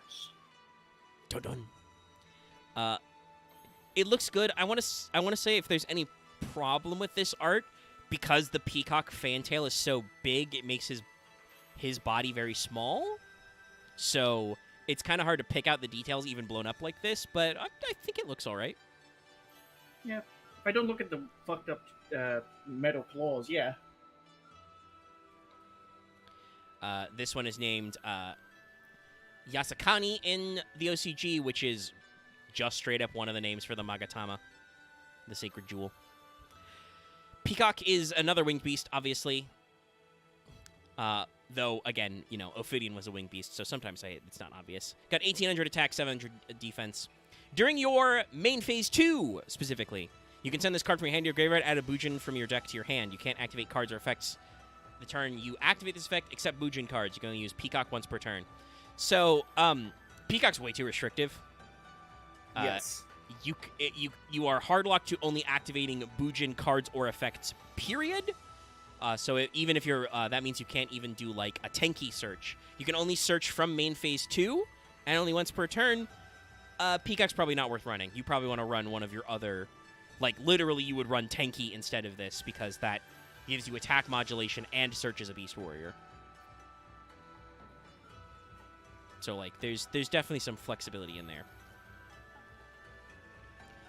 Speaking of evil opposites, though, Evil rabbit? no. We're going back to the evil version of a past wave. This is Bujingi Raven. Yatagarasu. Yeah, it's crow but evil. It is crow but evil. Yeah, no, it's just crow but evil. And he stands up like a dog. Because he's got 3 legs. It's this one is named Mafutsu in Japanese. That's just again a different name for the Yatsuno Kagami, the mirror. And I do believe the idea here may be, if I understood the lore correctly, that Amaterasu turns some of the guy's relics against them, or she may just create evil copies because she's Amaterasu and she's the biggest, strongest, and toughest god. I don't know. Anyway, it's evil. It's evil. She got corrupted. She got possessed by someone. So she pulls a Mewtwo. Just creates Sure. evil Well, she got versions of- possessed. Well, she got possessed, but yeah. But like. She got Better evil than the gods influence. and We'll beasts. talk about which Hiruko. It's Ko later. But yeah, this is Raven. Yep. Evil bird. Really good shading back here, but otherwise just bird. And just so, in case you didn't... Oh, wait, no. Was bird blue or red?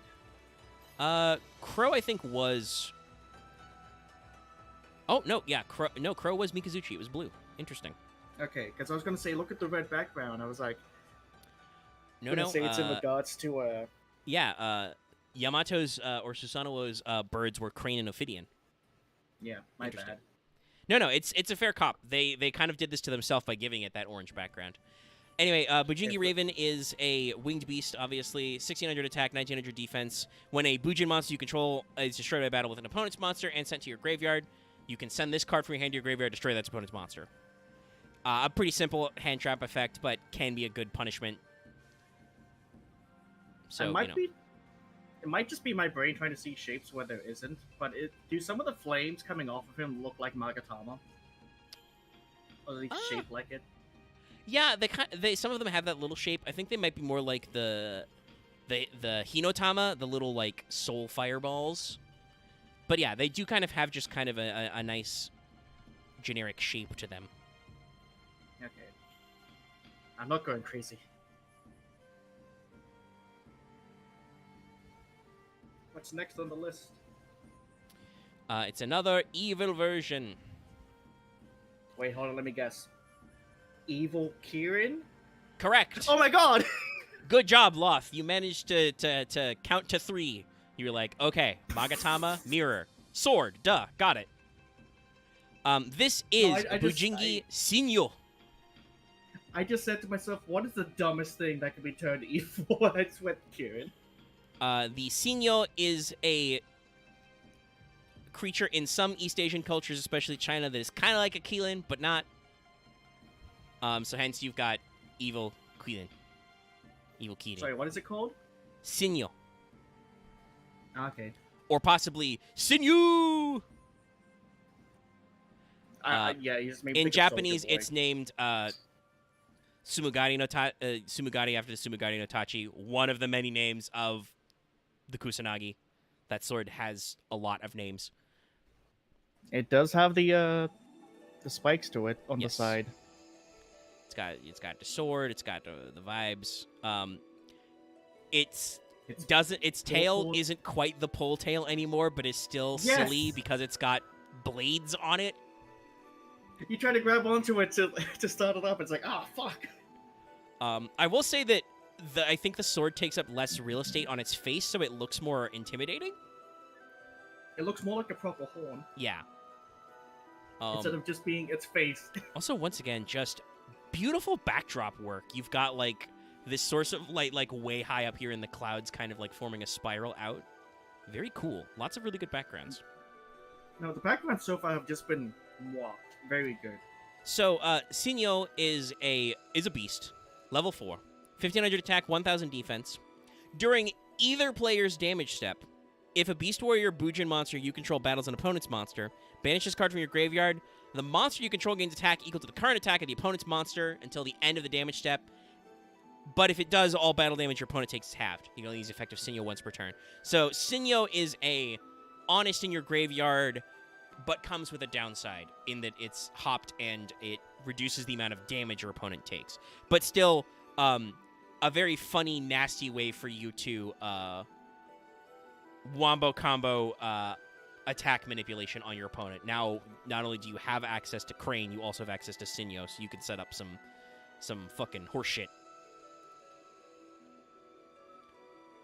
Also, because they all trigger in damage calc, that means that even if your opponent negates one of them, you can still proc the other one. Oh, did we not? Hold on. Didn't grab the image quite right. Let's go that. So this is, going back to the Tsukiyomi boys, this is Bujingi Swallow. Its name in the OCG is Bujingi Yatsuka, as in the Yatsuka no Tsurugi, so it is sword. This one, I think I can actually see how its body would collapse together to make a sword blade. Yeah. So this one I will give pluses to. Otherwise, very simple design. It's just a swallow that is also a sword. Once again, fucking killer backdrop, though. I came back for Tsukiyomi's bird. Yes. Which is also his Is it going sword. to turn into like a little dagger? I think it's a full-size sword, but we'll see Tsukiyomi in a second, so we'll be able to actually compare. Okay, yeah. So I missed out on what this is, so yeah, I'll just... Yeah, it's I'll just wait till we swallow. get there. So, Swallow is a winged beast, 1700 attack, 800 defense. During your main phase 1, send this card from your hand to your graveyard. Target a Bujin you control. It can make a second attack. Other monsters can't attack the turn you activate this effect. So again, unfortunately, like a lot of the other main phase 1 birds, target to do a thing. Not super great, especially because one of your big Xyz monsters is already a multi-attacker. but I could see it having situational uses if you've only been able to make one guy. But in general, I Yeah. think there are better birds. All right, well, it's time to get to that extra. Yeah. So alphabetically, and also because of the title, we're going to talk about Amaterasu first, because this is Bujin Ki Amaterasu. The kanji that translates to, because remember, it's been about an hour and a half. Bujin means martial god. Bujin Ki uses the kanji for martial god princess. So it is like slightly gendered. I see some of the things they decided to do, which I look at and appreciate. Yes, so like Pavo the peacock has kind of formed her dress. Obviously, Sinyo has formed the sword. I think you can see parts of the crow as like part of her armor. Yeah, the helmet. Yeah. And what was the Which one was was it her mirror? evil? Yeah, The not mirror was evil mirror, the evil the bird. jewel thing. Yes, that was the Warg, the wolf. Yeah, that became the chest piece. Yeah. Also, again, I know I'm repeating myself, but this is a killer background showing like this solar eclipse effect. Like, for what they're trying to do with visual storytelling, that's very on point and very neat. I also just appreciate, like, yeah, the eclipse. You can see bits of that light, but also just you see all the purple smoke, but just Yeah. that light undertone of like the original Amaterasu like Yeah. colors there. So yes, Amaterasu is a result of a later card who is a normal. He's a vanilla, so we will have fluff text to discuss. Yeah, good old tags mind break. Yeah, but basically, Rough. Hirume gets corrupted by I Hiruko. know. I think the best way to describe this is if you know like a lot of concepts about Shinto, I would say that this is Hiruko brought out Hirume's Aragami, her raging god. So just basically made her really angry, and she's upset now, and she's gonna kick your ass. Blinded and consumed by rage. Arimitama. Yes. So, Amaterasu is a light beast warrior Xyz. She is a rank 4. She's got 2,600 attack and 2,500 defense, which is a little low considering that she requires 3 level 4 monsters. But Amaterasu is completely generic, so you do sometimes see her in rank 4 decks anyway, because you can play her in any rank 4 deck that you can put 3 guys on board. So, you can only control one Bujinki Amaterasu. Once per turn during either player's turn, you can detach an Xyz material and apply an effect based on whose turn it is. If it's your turn, target one of your banished level 4 lower monsters, special summon it. If it's your opponent's turn, target one of your banished level 4 lower monsters, add target to your hand. So, obviously, Amaterasu is still very good in a Bujin deck because she gives you the ability to recycle your guys. Take your banished monsters and either summon them back or add them back to your hand. Very good stuff. And also, just in general, you know, she's a decent make. She's still a little complicated because she's 3-mat, and I don't know if she's, like, as much of a killer as a 3-mat, but the deck does have alternate ways to go into her, so still very good one to tuck in there. All right, and If now you we don't mind me saying, I just realized 2 things. One, yeah. Well, not realized, but just want to point these out. One, I love the peacock just detailing for the dress. Very good. No, very 2, she's still got the dumb little like safe knob in her belly that I just want to be like, just crack it. Yeah, I know. with It's a still spear. there. It's just covered up by the dress. And Just now turn the dial. let's see our other guy. It's Tsukuyomi.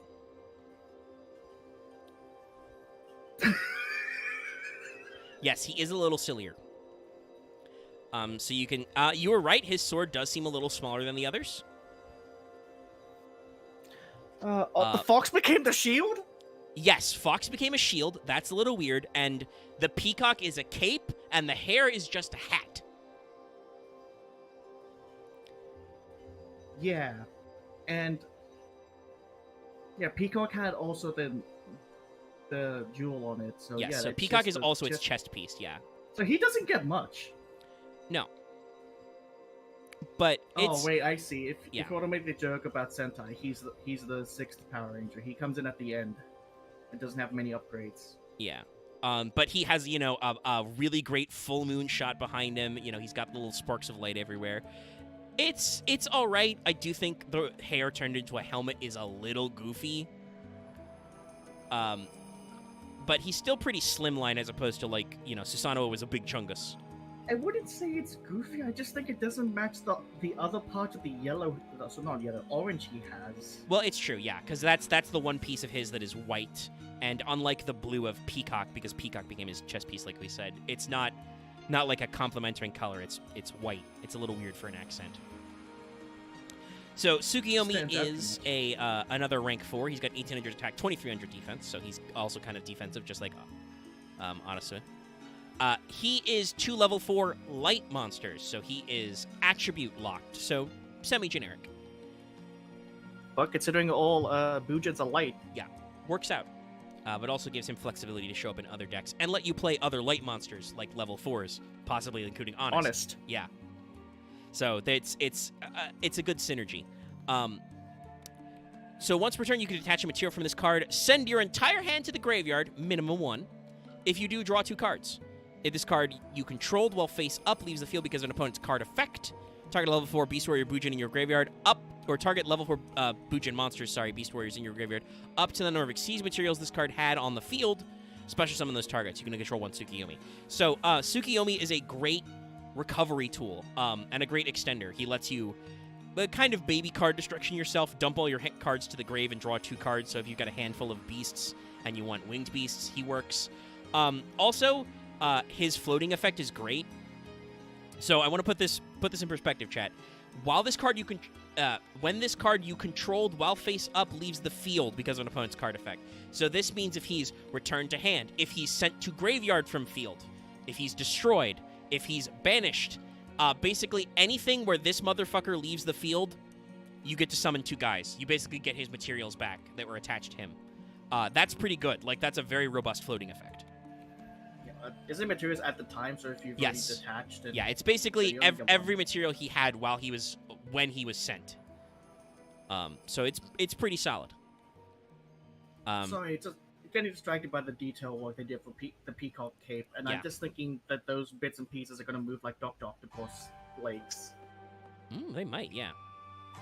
Oh, and chat, this guy's a pendulum monster, so you get to see the he gets the extendy art. So we're going to flash forward to the year 20... let's see, was it 17? Yes, 2017 Maximum Crisis. Bujins were good until Pendulum. When my boy, Zia comes out. Also, what the fuck is this? So, this is Bujin Hiruko. Hiruko is modeled after Sartorius. You can kind of tell by the way his hair is spiked and his back hair is. Yep. He's gonna summon... Please tell me he has a coin flip mechanic. Sadly, no, because he's a vanilla pendulum. He's a normal pendulum monster. I know, weird. Weird, because you feel like he'd have some kind of material effect. Yeah. He also, like a card that's like, he is a material, he causes things, because the entire thing is a corruptive thing. It's weird. I mean, he has a pendulum effect still, so we'll get into that in a sec. So his name is pretty weird. Hiruko is the name of Izanagi and Izanami's first child. This is the one they had when they did their ritual wrong. That child is traditionally said to be born without bones. It's a boneless baby. But funnily enough, according to modern Shinto, that guy becomes Ebisu, one of the gods of good fortune. So it's a little interesting that, it makes sense from a, Takamagahara perspective. Susanoo, Amaterasu, and Tsukiyomi are basically Izanagi's last children. If you don't know the legend, those 3 gods are produced when Izanagi leaves the underworld. He flees Izanami after she's died. He goes to purify himself in a river and washes out his right eye, his left eye, and his nose, and that produces the sun, the moon, and storms. So, Hiruko being the first guy and probably being a little jelly that his, youngest sibling has gotten all the glory. Okay, sure, makes sense. Being Sartorius? Weird. Though it does make sense with Hirume's aesthetics, obviously. So, it's interesting when you say it's the guy with no bones, because even though you can see some faint, little bits and pieces, there's not really anything in the armor. Yes, he's kind of just like purple It's just void. essence. I also Little say tiny some. specks I should say Hideko is sometimes interpreted as having no arms and legs. This guy does clearly have no legs, so Yeah. I got some ideas. But it looks like they drew legs and just removed that layer. Yeah. Like there should be legs with how this also, is once framed. again, this is 2017. This is 3 years later. Bitchin' background. It's like got ominous red glow, like an eclipse, and it looks like it's raining. So it looks like it's raining blood. But he's got this like circle of mist below him. Fucking. I did not realize these guys had such. It's because these guys are very high rarity. It's hard to tell. That they have a good background. Fun fact: Buji Hiriko was a rare, so. I can't remember the exact name of it. I'm pretty sure if I mention it, Omega will immediately hit me with it. Looks like the kind of place where Izanami would be. Oh yes, Yomi, the underworld, the land of the dead. Yes. Yeah, I could see that.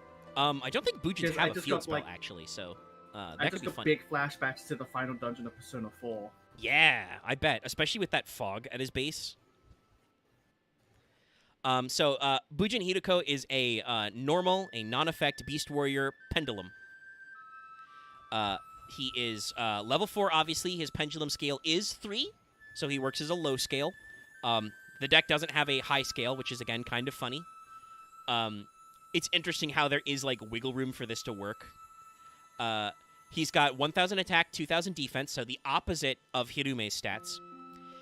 He has no monster effect, it's just fluff text, so we'll read that after. His pendulum effect says, you can banish this card from your pendulum zone, target one Bujin Xyz monster you control, special summon from your extra deck, a Bujin Xyz monster with a different name, using that target as Xyz material. This counts as an Xyz summon, materials attached become attached to the summon monster.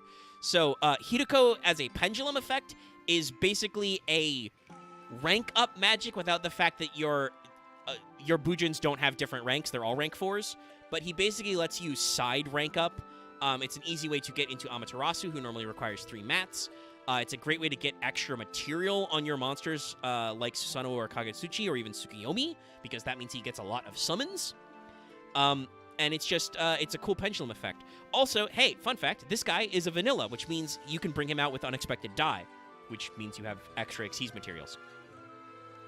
So, Hideko's flavor text reads, imprisoned after a showdown with Bujin Hirume over the Sky Throne, this master schemer eventually escaped by manipulating Hirume and creating the sinister Bujinki Amaterasu, then went on to almost engulf the world in darkness, but was finally defeated by Yamato and his allies.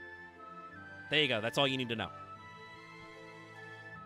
I like that you could hear Yamato and his ally, not allies.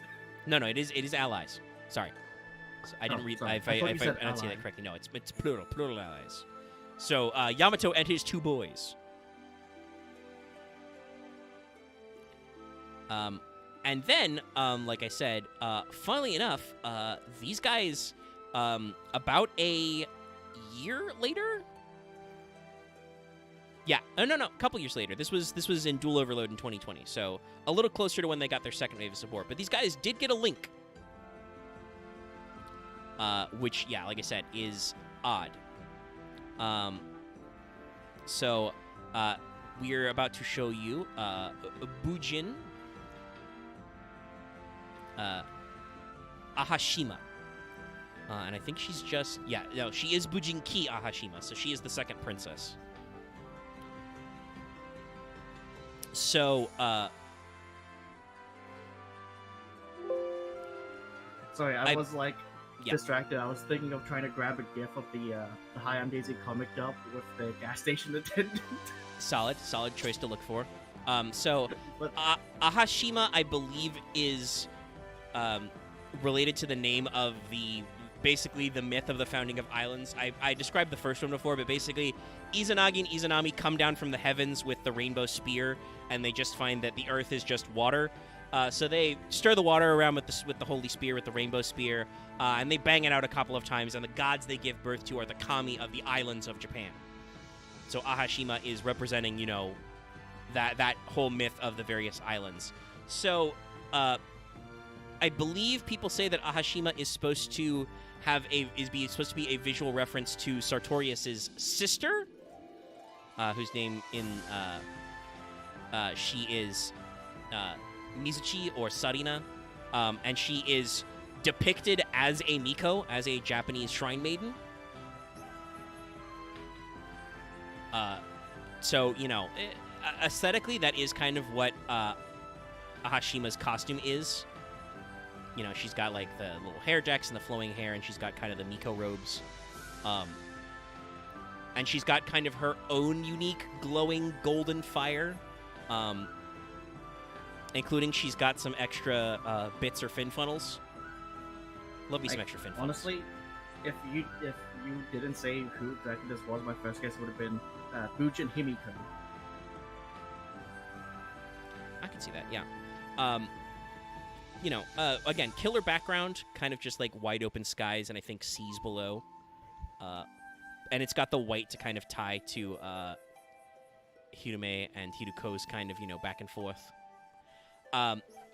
So, yeah, this one is interesting, so you don't really see it a lot. This is a Link 2. Okay. I had to double check Omega if she also had the same dumb belly dial. Yeah, it's there. No, she doesn't really. Yeah, it's a similar flourish, but it's not. I think as we can't see it dead on, it's not quite the exact same look. Again, sorry for interrupting you, Omega. No, it's fine. Ahashima is a Beast Warrior Link 2. It's got bottom right and top center arrows, so it's got a forward-facing arrow. Probably why this one's not as popular. Also, I want to say probably came out very late. Let me double check if this was in, like... Yeah, in Japan, this was in a Vrains pack way earlier, so... probably, like, should have been released sooner before we even switched Master Rules to help Bujins out. Though she doesn't have the 2 corner arrows, so it makes it a little hard. But anyway, so Ahashima is technically generic. She just has 2 monsters of the same level. But you're gonna see why she's not popular in other Link decks, because the first line of her text is cannot be used as Link material. Okay, so you cannot Link climb with her. Basically locks Bujins out of a Link climbing effect. Now you'll see why though, because she has 2 effects that you can only use once per turn. If this card is Link summoned, you can special summon 2 monsters with the same level, 1 from your hand and 1 from your graveyard, but negate your effects, and immediately after this resolves, Xyz summon an Xyz monster using those 2 monsters only. So hypothetically, she would let you instantly go into a Xyz monster, which you could also just make any Xyz monster and turn her into a Link 3. So, yeah, it's a little awkward. Also, she says, if an Xyz monster this card points to activates an effect by detaching materials, target a spell trap your opponent controls, destroy it. Okay. So, Ahashima's interesting. I feel like she's a good way to get to, not Susanoo, Mikazuchi, because he's 2, Beast Warriors.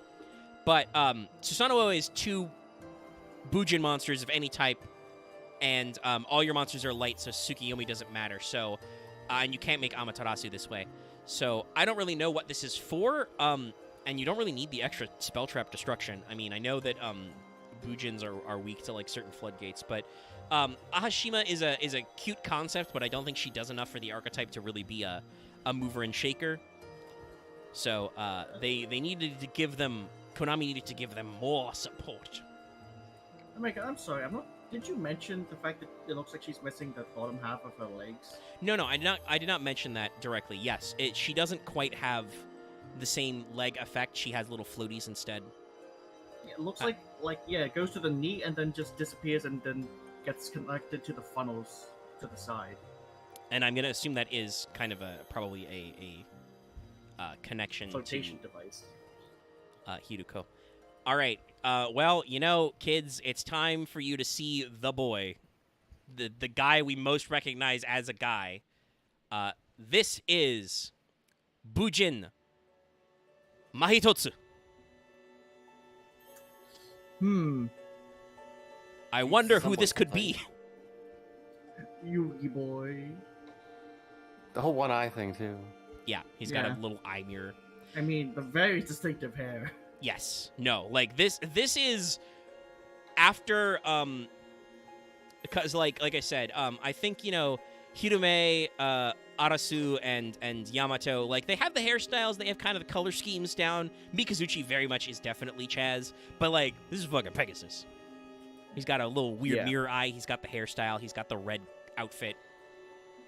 So what was the name of this guy? Like Mahitotsu. And you're probably going to be like, oh, I don't know what that means. Yeah, you don't, because it's made up. no, it does refer to a deity, but it refers specifically to the deified ancestor of a clan related to the Tsukushi family in the Tsukushi province. So it's much more obscure, and I do not understand the context without a lot more research to like pick apart what he represents. There was so many options they could have gone for. What was the that? Don't they? The Japanese have like a god of the forge or something? Yeah, no. I mean, and they've already because Hideko is usually associated with Ebisu. You could bring in the 7 lucky gods.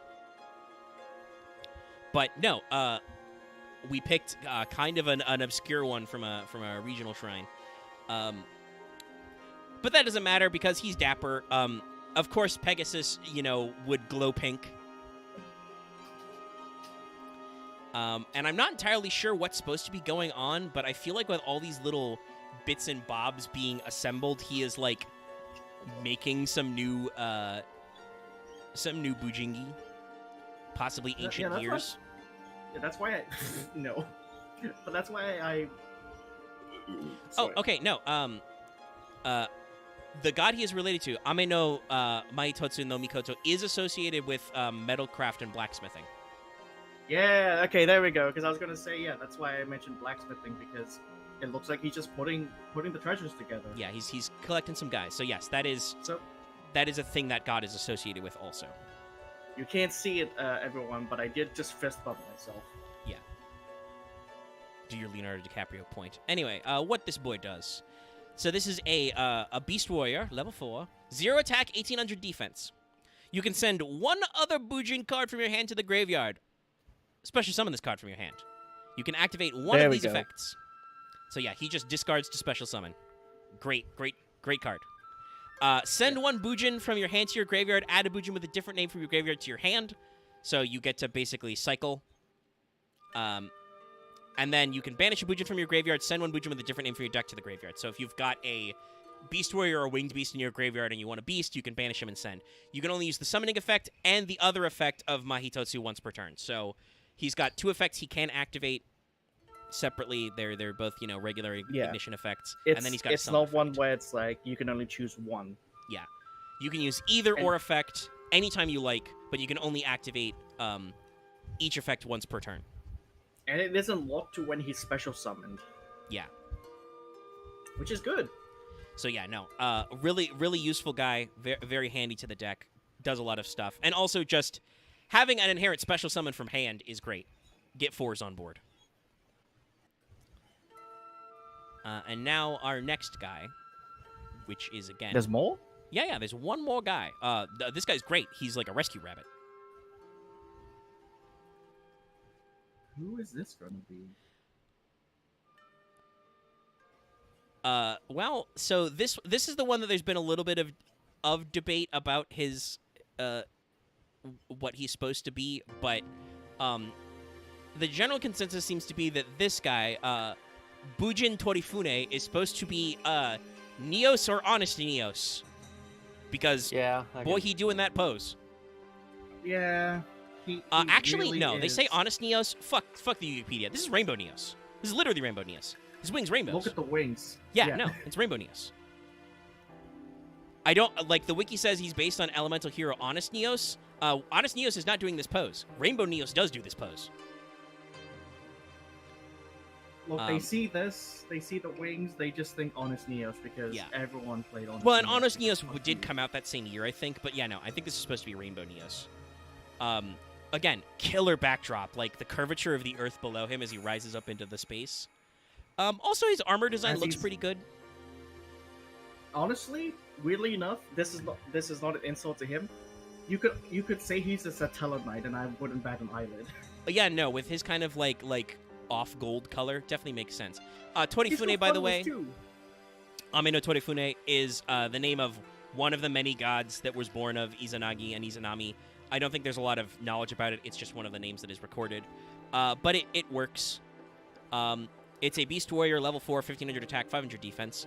And this card is basically just an in-archetype Rescue Rabbit. You contribute this card. Special summon 2 Bujin monsters of 2 different types from your deck in defense position except Torifune.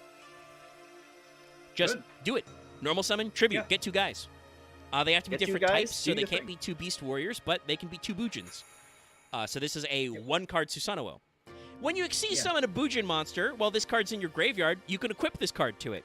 Any monster destroyed by battle with that equipped monster is banished. You're going to use each effective Torifune once per turn. Oh, okay.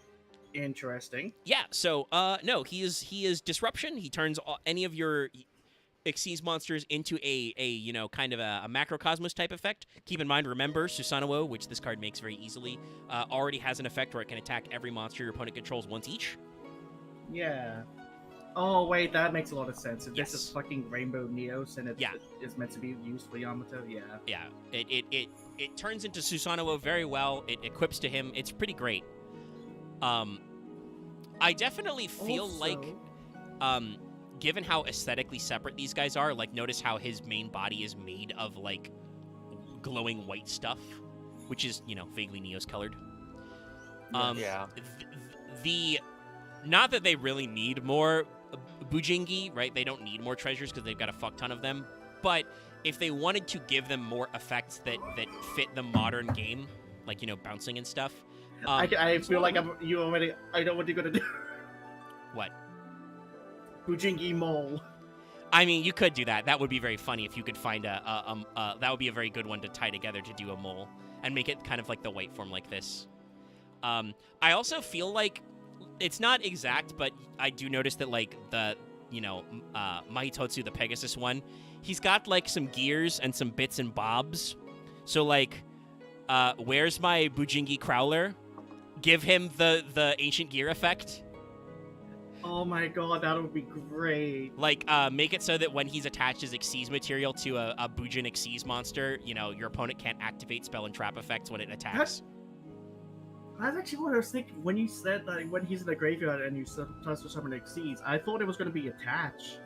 I didn't realize it was equipped. No, That's what threw Torifune me off. equips. It's a little weird, but I think you could. I mean, you could technically do either or. But yeah, so like I think there's a lot of potential in Bujins, and like I've said, this deck is during its heyday, it was a popular meta deck because it was a very good rank 4 turbo deck.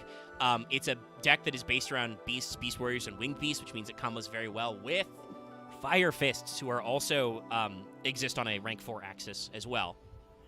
Though obviously you have to watch out because of the typology mixing up, but like I think there's a lot of potential for this deck to come back. I'm gonna say not just because they released what's her face Ahashima late. Ahashima doesn't have a super great effect for an archetype Link 2. She is not a Hauka Fibrex or a Verte, despite the fact that she is technically generic. It just goes to show you, I guess where Konami's bread is buttered. I'm honestly just surprised how much of the Bujin cards, like when blown up, don't look as bad as I thought they were going to. No, yeah, and most of them make sense. Some are a little silly, but they're all the better for it. Looking at you, Turtle. Fucking Kieran really did throw me for a loop. Oh yeah, no, that one is I think one of the ones that oddly enough looks the worst. And also like as I brought up, there are roughly, if I were to approximate, I would say there are about a bajillion Shinto gods. Yes, that's a lot. So Not many Hindu gods, but that's hard to. no, not that's a quite high as bar. many as that, but they're like I said, when they talk about the formation of the islands of Japan, there is just like a really long list of god names, and it's just like, yeah, Izanagi and Izanami had a lot of kids, and they are just all stacked up here. And it's funny because most of them don't matter. If you want, you can really just do a Bujingi Ame no Uzumi. Yeah. And just have her be a cyber angel Ben 10 or whatever. Yeah, or you could relate it to like Alexis's, gal pals who existed. Oh yeah, those were a thing. I'm kind of surprised I'm kind of surprised one of them is not. I've forgotten Cyrus's Zane. Forgot his name for a sec. I'm surprised one of them isn't designed on Zane, and it's a Sidra. If your opponent controls a monster and you don't special summon this card, like, yeah. I want to say this shit writes itself. Like, it's so easy to come up with more of these monsters. And I'm gonna guess Konami has been hesitant to do that just because there are already so gosh darned many of them. What they should do, clearly, have Bujingi Cyrus. No attack. Discard. Limiter removal. That could be funny. But yeah, or so discard and make an Xyz via like power bond. There's some room for some creativity, but I'm gonna guess, like I said, Konami has probably been a little hesitant to dish them out more support because, despite being a popular deck, like I said, this it didn't have a lot of like finishes in first, but there is a lot of Bujins in Top Cut from 2013 to 2014. This was one of the Xyz era like peak rank 4 decks, So like there's room for this deck to make a comeback, but I guess because it's not Utopia, it's not really been slamma-jammin'. Nor, sadly, is it Trap Tricks. Utopia decks get very fucky because, unfortunately, the way they've made Utopia relevant is they've given it a couple of different negates that are weird. And also all the automata-related nonsense. Yeah. But we're gonna show visuals of a couple more cards because they do have the trap cards, the Bujin Regalia. So this is Bujin Regalia, the Jewel. In Japanese, this is actually translated as Seal Regulating Bujin. This is a normal trap. Peacock. Yeah, it's Peacock. It's the Jewel Regalia. It says target a rank 4 Xyz you control. Equip this card to the target. That card gains 300 attack for each Xyz material attached to it. Once per turn, when the card equipped this monster, while this card is equipped to a monster by this effect, attach one Bujin monster from your hand to that monster as Xyz material. So, decent. Omega. Yeah. Bottom right, bottom left, top right. It's just the Animorphs. You can see him slowly transforming. He is kind of just Animorphs. I also want to make the Transformers sound like... because it is kind of doing that. It's like, it's turning from a bird into Tsukiyomi's coat. Blech. I can speak. Look, I'm in here. You don't gotta worry about that. I've got you covered. Mm-hmm. My accent alone will fuck up some words for me. Hopefully Axis speaking is doing better. Yeah, I'm like actually able to control my face again, so... You sound much more normal, yeah. Yeah. Yeah, just a bit there, but yeah, just... Oh. Loth, this is the Animorphs cover. Oh my god, you are correct. Wait, so Crow becomes a shield? This is the Mirror. And yeah, no. I like that they show this. I like that they show these at least. This is actually cool. No, it's a cool shot, but Loth is correct to be like, wait, what? My stream is like loading. Yeah, OBS has died. Let's see if it comes back. Okay, OBS is back. Off the stream, Omega. That's weird. Just lost connection there a little bit. Actually, it's not that weird. I've been trying to grind the ritual event, and I got kicked out of like 3 games in a row for losing connection, which sucks, but whatever. So this is Bujin Regalia the Mirror. This is a normal spell. At the start of your main phase 1, if your opponent controls more monsters than you do, and you control a Beast Warrior type Bujin, until the end of your opponent's next turn, spell trap cards and their effects can't be activated. That's right, Bujin Cold Wave. Yep. And because you can search Bujin spell traps, you absolutely play this shit. Like, it's a little awkward because it's start a main phase 1, and it's only good on, like, turn 2, but still, like... Yeah. Like, but there's a reason why Cold Wave was banned. Yeah. Like, even if this is a jank cold wave, it's still a cold wave. Like, back when we allowed Cold Wave in our Prog series, I was like, throw it in there. Doesn't matter. Someone will dislike this. Yeah. I mean, and it still has its uses. And to complete our Animorphs type effect, it's Regalia Sword. Oh no, which one is it? It's Kieran! Of course it's Kieran. It's Keelan, who it feels like the way this transformation works is he runs so fast he breaks apart and becomes a sword. Yeah. He trips forward and becomes a sword. It's funny because like when they turn into the object, you literally just see all like the energy parts forming. Yeah. It just. So this is a normal trap. This is another good one. It says activate one of these effects. Target a Bujin in your graveyard, add it to your hand.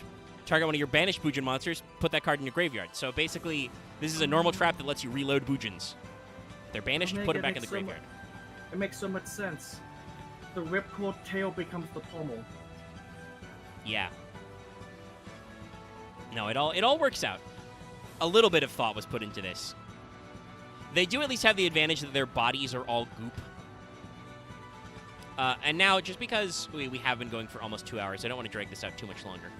But Yeah. I do want to at least mention to chat the names of the other Bujin spell traps, because they are really good. They all, and this is, by the way, entirely a localization decision. The way these cards are named in the OCG is perfectly normal. But they're all puns, and it's great. So Bujin Candescence. Here, I'll grab this real quick as an example. But Bujin Candescence is a continuous spell.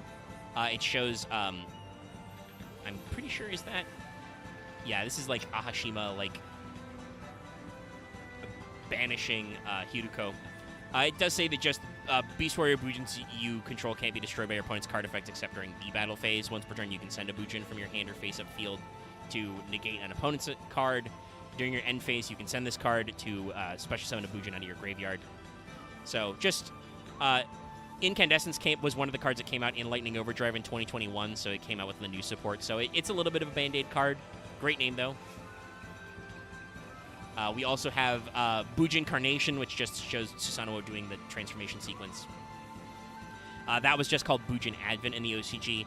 That says if your opponent controls a monster and you control no monsters, target a Bujin in your graveyard and one of your banished Bujins, special summon both. They can't be used to Exceed material except for the Exceed summon of a Beast Warrior, or Winged Beast monster. So, an all-right, summoner. We've also got the Bujincident, which I named this stream after. That was just called the Bujin Disappearance in Japanese. That's a normal trap that says target a Bujin Exceed monster you control, banish it. Return all monsters on the field to the hand. Until the second end phase after this activation, neither player can summon monsters nor take battle damage, but can normal set until during your second end phase. Target a Bujin monster, special summon it. Banished by this effect. If you do, attach it to an Exceed. Attach that target to it as an Exceed material. Oh, so Bujincident basically banishes your Exceeds for 2 turns, bounces all monsters on the field, blocks out you and your opponent from summoning, but they also can't take battle damage. During your second end phase, you get the Exceed monster back and attach a Bujin in your graveyard to it as material. It's a really weird, like, Icarus attack type effect. So, that has potential, I think, but there are probably better interruptions. Buj Infidel, which just... Here, I'll show this one. This just shows Susanoo being yeeted out of the heavens and all of his shit flying off. That's a normal trap that just says tributed Beast Warrior Bujin, target a Bujin with a different name in your graveyard, special summon it, so it lets you cycle. I was wondering whose hand that is. It's Hirume. Yep. There's Bujin Intervention, which is just called Bujin Decisive Battle. It just shows the boys squaring up with Tsukiyomi. Target a Bujin monster on the field, apply this effect for the rest of the turn. Each time it destroys a monster by battle whose current attack is greater than or equal than the targeted monster's original attack, send it to the graveyard. Banish the destroyed monster. If you do, banish all monsters from your opponent's hand, extra deck, main deck, graveyard with the same name. This could be really effective because it basically, like, if you destroy a powerful monster, you just banish all of them. But it requires the monster to have a current attack that's greater than or equal to your monster's original attack, so you have to do like a crane or what was the other guy? Sinew effect to like alter the attack stat. And then the last card they have in the spell traps is Bujincident. That just says if you control no other cards and have at least one other card in your hand, shuffle off all Beast Warrior monsters from your graveyard into your deck. Send your entire hand to the graveyard, main 1. Add up to 3 Beast Warriors from your deck to your hand with different names. You can only activate Unity once per turn. So that's pretty all right. It's kind of funny. These guys like don't have a field spell at all. There's probably some stuff you could do there. I also think I may have mentioned this earlier, but I think they could probably use a high scale because other than like Hideko acting as a weird continuous spell to do the Xyz changing effect, he has a scale you want, a 3, but the Bujins could actually benefit from pendulum summoning because they like to have a lot of guys on board. So give them like a scale 5 or something. There's some shit there. Yeah. The next, if they ever do more support, there'll be a new pendulum monster and a different link monster. Mm-hmm. Also, hey, I mean, Konami, you've remembered Yubel exists. You could probably oh my god. Do Yubel as a Bujin monster somehow. Like that would their design, I should say, is very iconic. So like Yubel has a very unique silhouette. Omega Bujingi Yubel. Yeah, but you could just say that. With Yamato. But yeah, there you go. 2 hours of that. Sorry, doing a lot of naming to make me tired. You have been talking a lot. Drink my water. Ugh. Yeah. But yeah, that is Bujins. There's a lot of them. I do think they could use some more of them, but it's a not as bad as I thought it was going to be. It's a fun archetype. Yeah, I mean, honestly, it's because, and we do have this warning sometimes with big cards, like, hypothetically, if like Melfi ever gets a solo mode or ends up on the pole, like that's gonna be a lot of just, yep, that's a cute rabbit. That's a cute fluffy boy. Yeah, that's a cute dog. Did we get to Pearly yet, or no, or like that's Pearly is. We will eventually do Pearly because that is from a deck build pack, and that is our current theme, by the way, people, is we're doing deck build packs. Let me actually double check what our next one is, because we had some weird back and forth shit there. But the Pearly will come, but it will be later because that's a fairly recent deck. But there are not that many deck build packs, so they do like 1 or 2 a year. Okay, so let's see. I think we did everything in.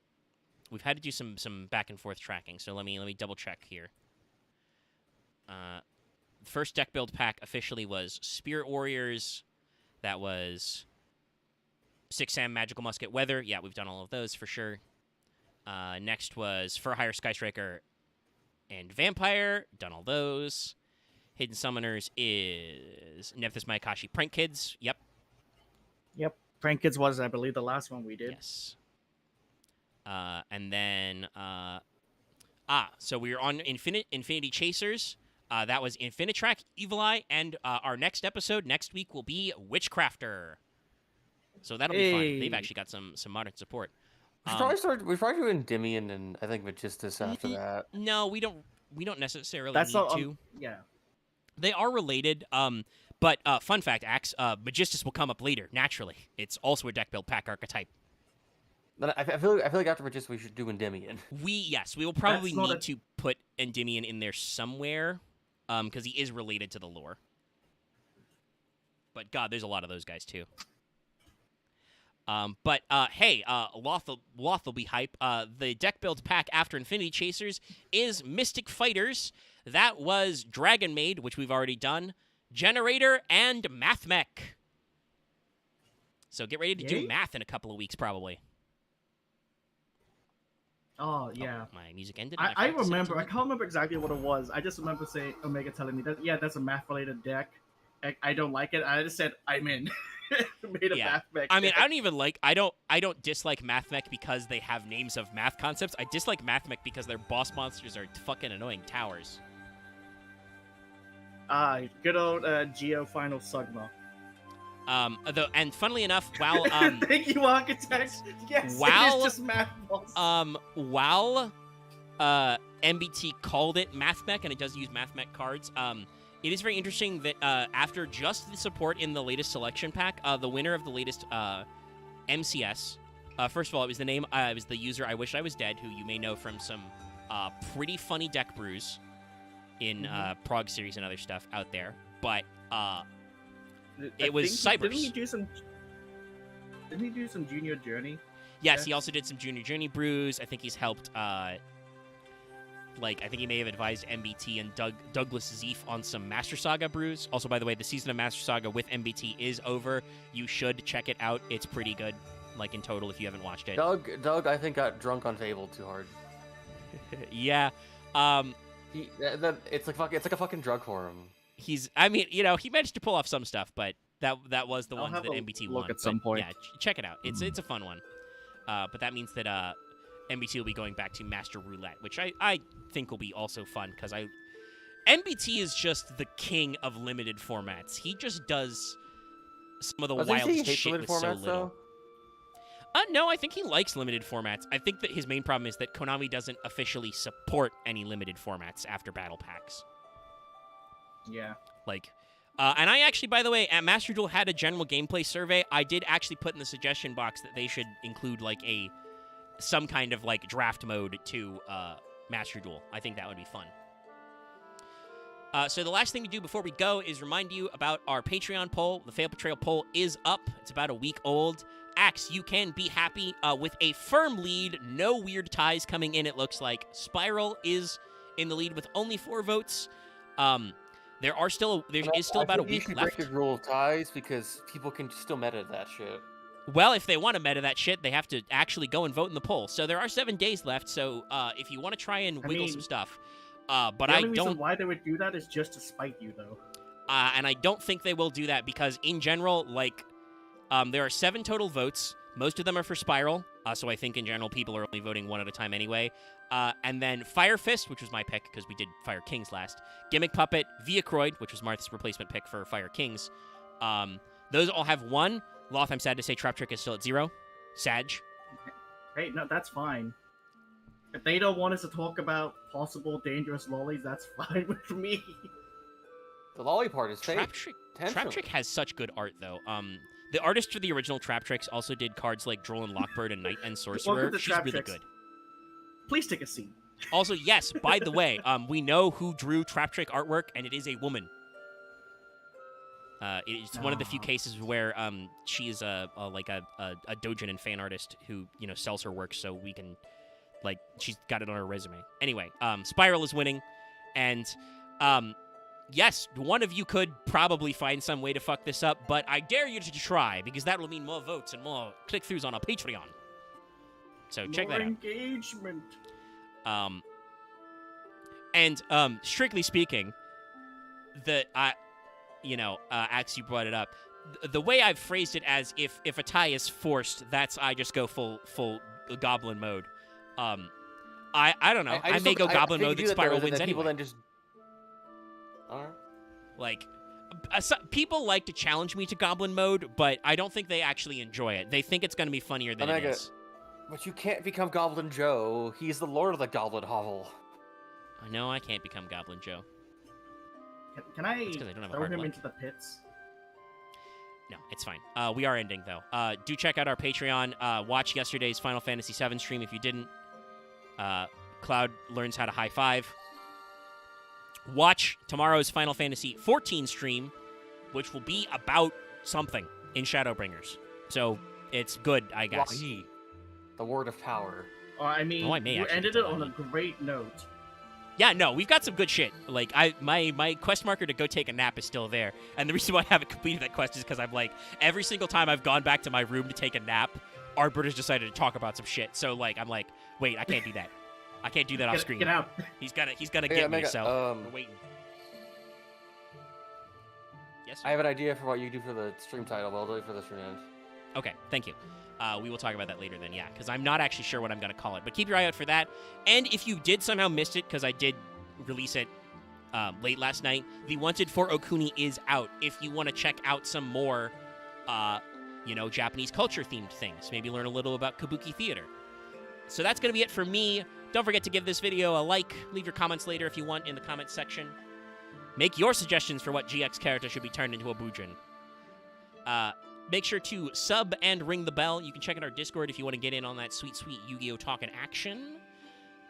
Also, like I said, you can join channel memberships for badges and emotes, and support our Patreon to vote in the monthly Fail Portrayal poll. We'll see you next time with Witchcrafter. Good night, everybody.